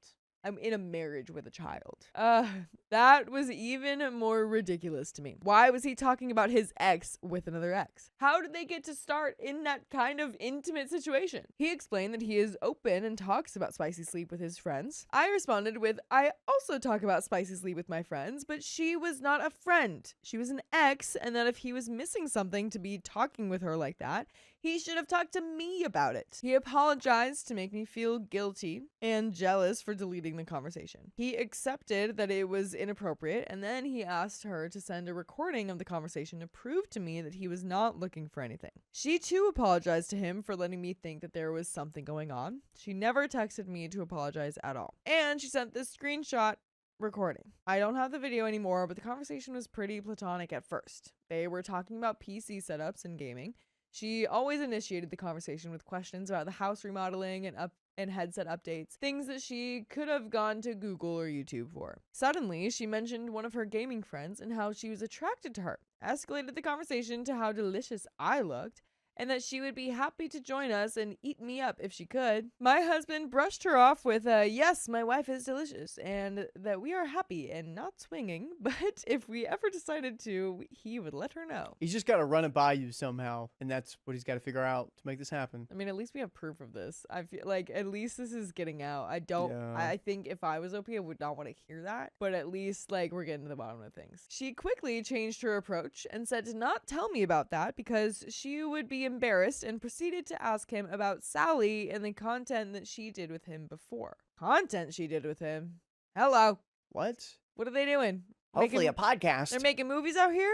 For more context, Sally had or has an OF account, and some of the content in it was with my husband, and they used to be non-monogamous. Steve wasn't really detailed about anything and mostly gave short responses, but was still answering her questions and keeping the conversation going. Helen gave him details of a video she made with an ex, and that the guy deleted it and she was upset about it. Steve just answered like, oh, what a D-bag or something. I guess she fell asleep after that because that was the next message she got, the one that I found. By the way, I hope you find full episodes of stories just like this one on Spotify, iHeartRadio, Apple Podcasts, or whatever podcast app you prefer. Just search OK Storytime. After that, we cleared that I was right to be upset and that it was disrespectful from him to engage in a conversation about intimacy with his ex. He offered to unfriend her on Facebook again and to not talk to her anymore, but that was not my intention. I love my husband and the relationship that we have. I explained to him that I was not trying to forbid him to have female friends or talk to them, and I trusted him to have his exes on social media. That was until every time I saw her face, I remembered how fake our friendship of a few weeks was, and how she texted my husband with double intentions. So Helen is no longer in his social media. I do still have her though. Keep your friends close and your enemies closer. You never know when you will need them. And she just had another baby, no baby daddy. This happened about a year ago, and I just want to let it go, but it still bothers me, so I'm letting it out off my chest. Any advice, please? And Good that's the end of that steps. story. I think you took the great steps. I totally agree. It's what you had to do. Yeah, I think, it's good that he is distancing himself from Helen, because that is weird. See, I just needed to process it. But now I'm back at like, yeah, I guess if they talk about their OF, if you're like into that, if that's just what you do, and it's just a genuine business conversation, if you will, I feel like she shouldn't be asking him about the content that he did with his other ex, and then get out of there, and then share her stuff that she made when that wasn't like a professional thing at all, or to make money, you know. No, it was all weird, weird and creepy, and I don't like Helen. Don't like how she's creeping up on your man, and I don't like how your man is letting it happen. Exactly. Yeah. My friend belittled my career. Now she wants to apologize. I won't even accept it if you do. For backstory, I, female, just turned 29, and my former bestie, female 28, had a falling out nearly 3 years ago, which effectively ended our 15-year-long friendship. We had had plenty of petty arguments before that over the years, but for whatever reason, this one ended up being the final straw for us. By the way, this comes from user T and Tears on the r/Charlotte Dobre YouTube subreddit. And if you want to submit your own stories, go to the r/OK Storytime subreddit. I'm Dakota. I'm Angie. And I'm Riley. I'm Angie. I'm Dakota. That was such a mess. And OP says, at the time, bestie had been taking dance classes and had invited me to attend her performances. There were 2 performances, one being the final weekend of April and the other being the first weekend of May. April and May is the busiest time at my job except for December, and my coworkers and I are all expected to work extra hours during that time period, including mandatory overtime shifts on the weekends. I explained to her that this meant I would only be able to attend one of the shows, lest I risk being fired, as one former coworker had already been the previous season. And she should pick her favorite, and I would request the day or afternoon off that weekend, but would not be able to get the time off to see both. She was fine with this and chose the May show. Some weeks later, however, she was chatting about how excited she was for the performances and that I should actually really come to the April one, which was to occur the following week. I explained in Goo Goo Gaga baby language that I had already requested time for the May show. And I reiterated that it was not possible for me to come to both, and at this point it was too late for me to change the requested schedule. I know not everyone will approve of me putting my job ahead of my friend, but I really, really did not want to risk being fired. I feel like that's totally fine. I approve. Because it's not like you're ignoring your friend. You're like, yeah, I'll go. Just I can't go this time. I can only go this time. You didn't put your job above your friend at all. You literally were like, I will make sure I can go to one of your shows. And then she told you, actually, don't go to that one. Go to this one. Yeah, exactly. And you're like, hey, I don't know if you know how the world works. I can't just flip that around in the busiest time of the year. Don't work like that. Yeah. I had already been fired from my previous full-time job and struggled with being unemployed and underemployed for nearly 2 years before finally being hired at this one. And I had and still have no confidence that I would be able to land another job that was even close to as good a fit for me as this one was, nor one that would pay any kind of living wage. On top of this, my father had also been unemployed for some of the same time, so I was extra nervous about losing my position. This is when things began to get uncomfortable. Bestie then pivoted and started asking how much money I make, what kind of benefits, etc. I asked her why she wanted to know, and she said she wanted to get a sense for what to look for as she would also be seeking a new job soon. It felt like a fake reason. And part of me knew I was being set up for some kind of trap, but I didn't want to believe my best friend would try to manipulate me. I was uncomfortable, mentioned that I wasn't raised to talk openly about money with others, but still provided some vague answers for her. I wished I hadn't, because she then started doing calculations to figure out how many decades it would take me to earn enough money to purchase a condo or small house. I struggle with depression, and this makes setting and achieving goals difficult for me. And she knew purchasing a small home for myself was quite literally the only goal I had at the time.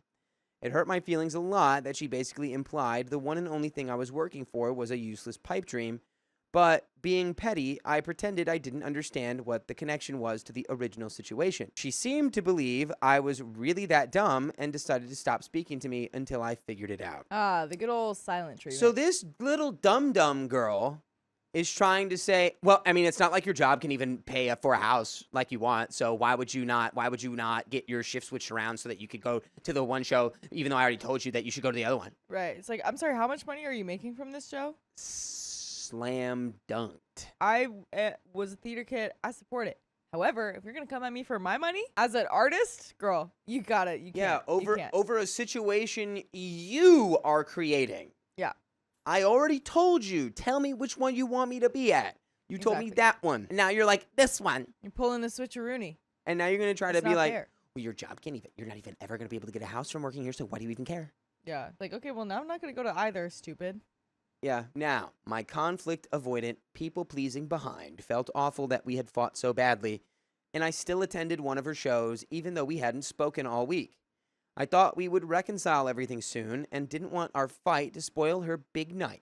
So I went, texted her that she did great and I enjoyed it, and she was happy that I came. She told me she was still a bit angry, and I said I was still hurt, but we could talk about it the next day. I did not talk to her the next day, or for the next 2 weeks. In these few days, I noticed that every time Bestie and I argued, it was almost always me who had to apologize first and admit fault for the situation. I'm not trying to say I was a perfect friend by any means, and I know all friends fight sometimes, but logically, I think in a relationship involving two people, each would likely be the instigator about 50% of the time. She had hurt my feelings a lot this time and hadn't even acknowledged that. Even when I told her straight up, she only acknowledged her own anger. After 2 weeks of reflection, I realized I probably came across as not caring about something she's passionate about, although that wasn't my intent, so I apologized for that and nothing else. She never replied, and I never spoke to Bestie again. Girl, you had nothing to apologize for. Really? Yeah. You literally made plans. You're like, okay, I'll go to the May show. Yeah. And then she said, no, he's just going to the April show. Yeah, and you go, well, I have this thing called a job where I work and get paid for my job. Low Yeah. key would be nice to know if this friend is living on her own, because if she isn't, she doesn't have those responsibilities at home. Dude, yeah. That would be a perfect thing to throw in her Yeah. face. Yeah. Can you Well, not to throw in her face, but just to realize she doesn't really know how the adult world works. Yeah. You can't buy groceries and it 20% be yogurt and 70% wine. And it's like, Yeah, it's girl, probably that one. you pointing out that this job I have can't pay for my house. You know what's really not going to help? Getting fired from it. Yeah. Because And then- because and I then- am unreliable because I flip-flopped on the day that I wanted to Right. take off. And then spending the little money I have on your show. Yeah. on a ticket Yeah. to your show. So Bestie is gone MIA permanently. It hurt a lot to be ignored like that on top of the original fight, and it made me feel like I was disposable. It has embarrassingly affected my other friendships, as I am always a bit anxious now that other friends can drop me just as easily out of the blue, that I am disposable and not worth maintaining a friendship with. No, girl, that girl was just trash. I did realize, though, that there were many other moments over the years where she had made me feel bad about myself in one way or another. And over time, I have come to feel we both brought up some of the worst qualities in each other. And we were both better off living separate lives. But yesterday, I received a little letter in the mail from Bestie. Oh, yeah. Okay. Yeah. 3 pages, single-spaced, apologizing and saying that she missed me. She took accountability for most of what happened except for one thing. She zeroed in on how I was going on and on about how important my job was, and she interpreted me saying I wasn't raised to speak about money as some kind of jab implying I was raised better than her, which was not my intent. She called my faux pas classist and demeaning. She talked for over half a page about that alone, to the point where her apology earlier in the letter now felt a bit hollow, as if this, like everything else, was my fault. She concluded the letter saying she would understand if I've given up on her, but hopes we can be friends again. Truthfully, I don't want to be friends again. I still care about her and wish her a good life, and the recovering people pleaser in me wishes we could resolve everything. But I honestly think I would hate myself just a little if I let her back into my life. So now I have a choice to make. Do I acknowledge the letter and explain that I don't want to be friends again, or do I toss it in the recycling bin and ignore it completely? At this point, I just want to minimize the pain either action would cause me or her, and would appreciate some advice. And by the way, I'll always give you the same advice, that you can listen to full episodes with stories like this on Spotify, iHeartRadio, or Apple Podcasts, or wherever you listen to podcasts. Just search OK Storytime, and you've got the whole archive at your fingertips. Oh, yeah. There's a little bit more story here. And honestly, I would be like, no, don't respond. Throw it in the trash. It's whatever. Yeah. Move on. Right. If you're reflecting and you're finding parts of your friendship where you felt bad about yourself and that you bring out the worst in each other, that's not something that you want to like jump right back into, especially after this mess. Yeah, especially since you said it yourself. The letter kind of felt hollow after she went off on you about being classist and rude She mailed for something that, to that honestly, she could have clarified that in real time in 5 seconds. That's crazy. In that dude. moment.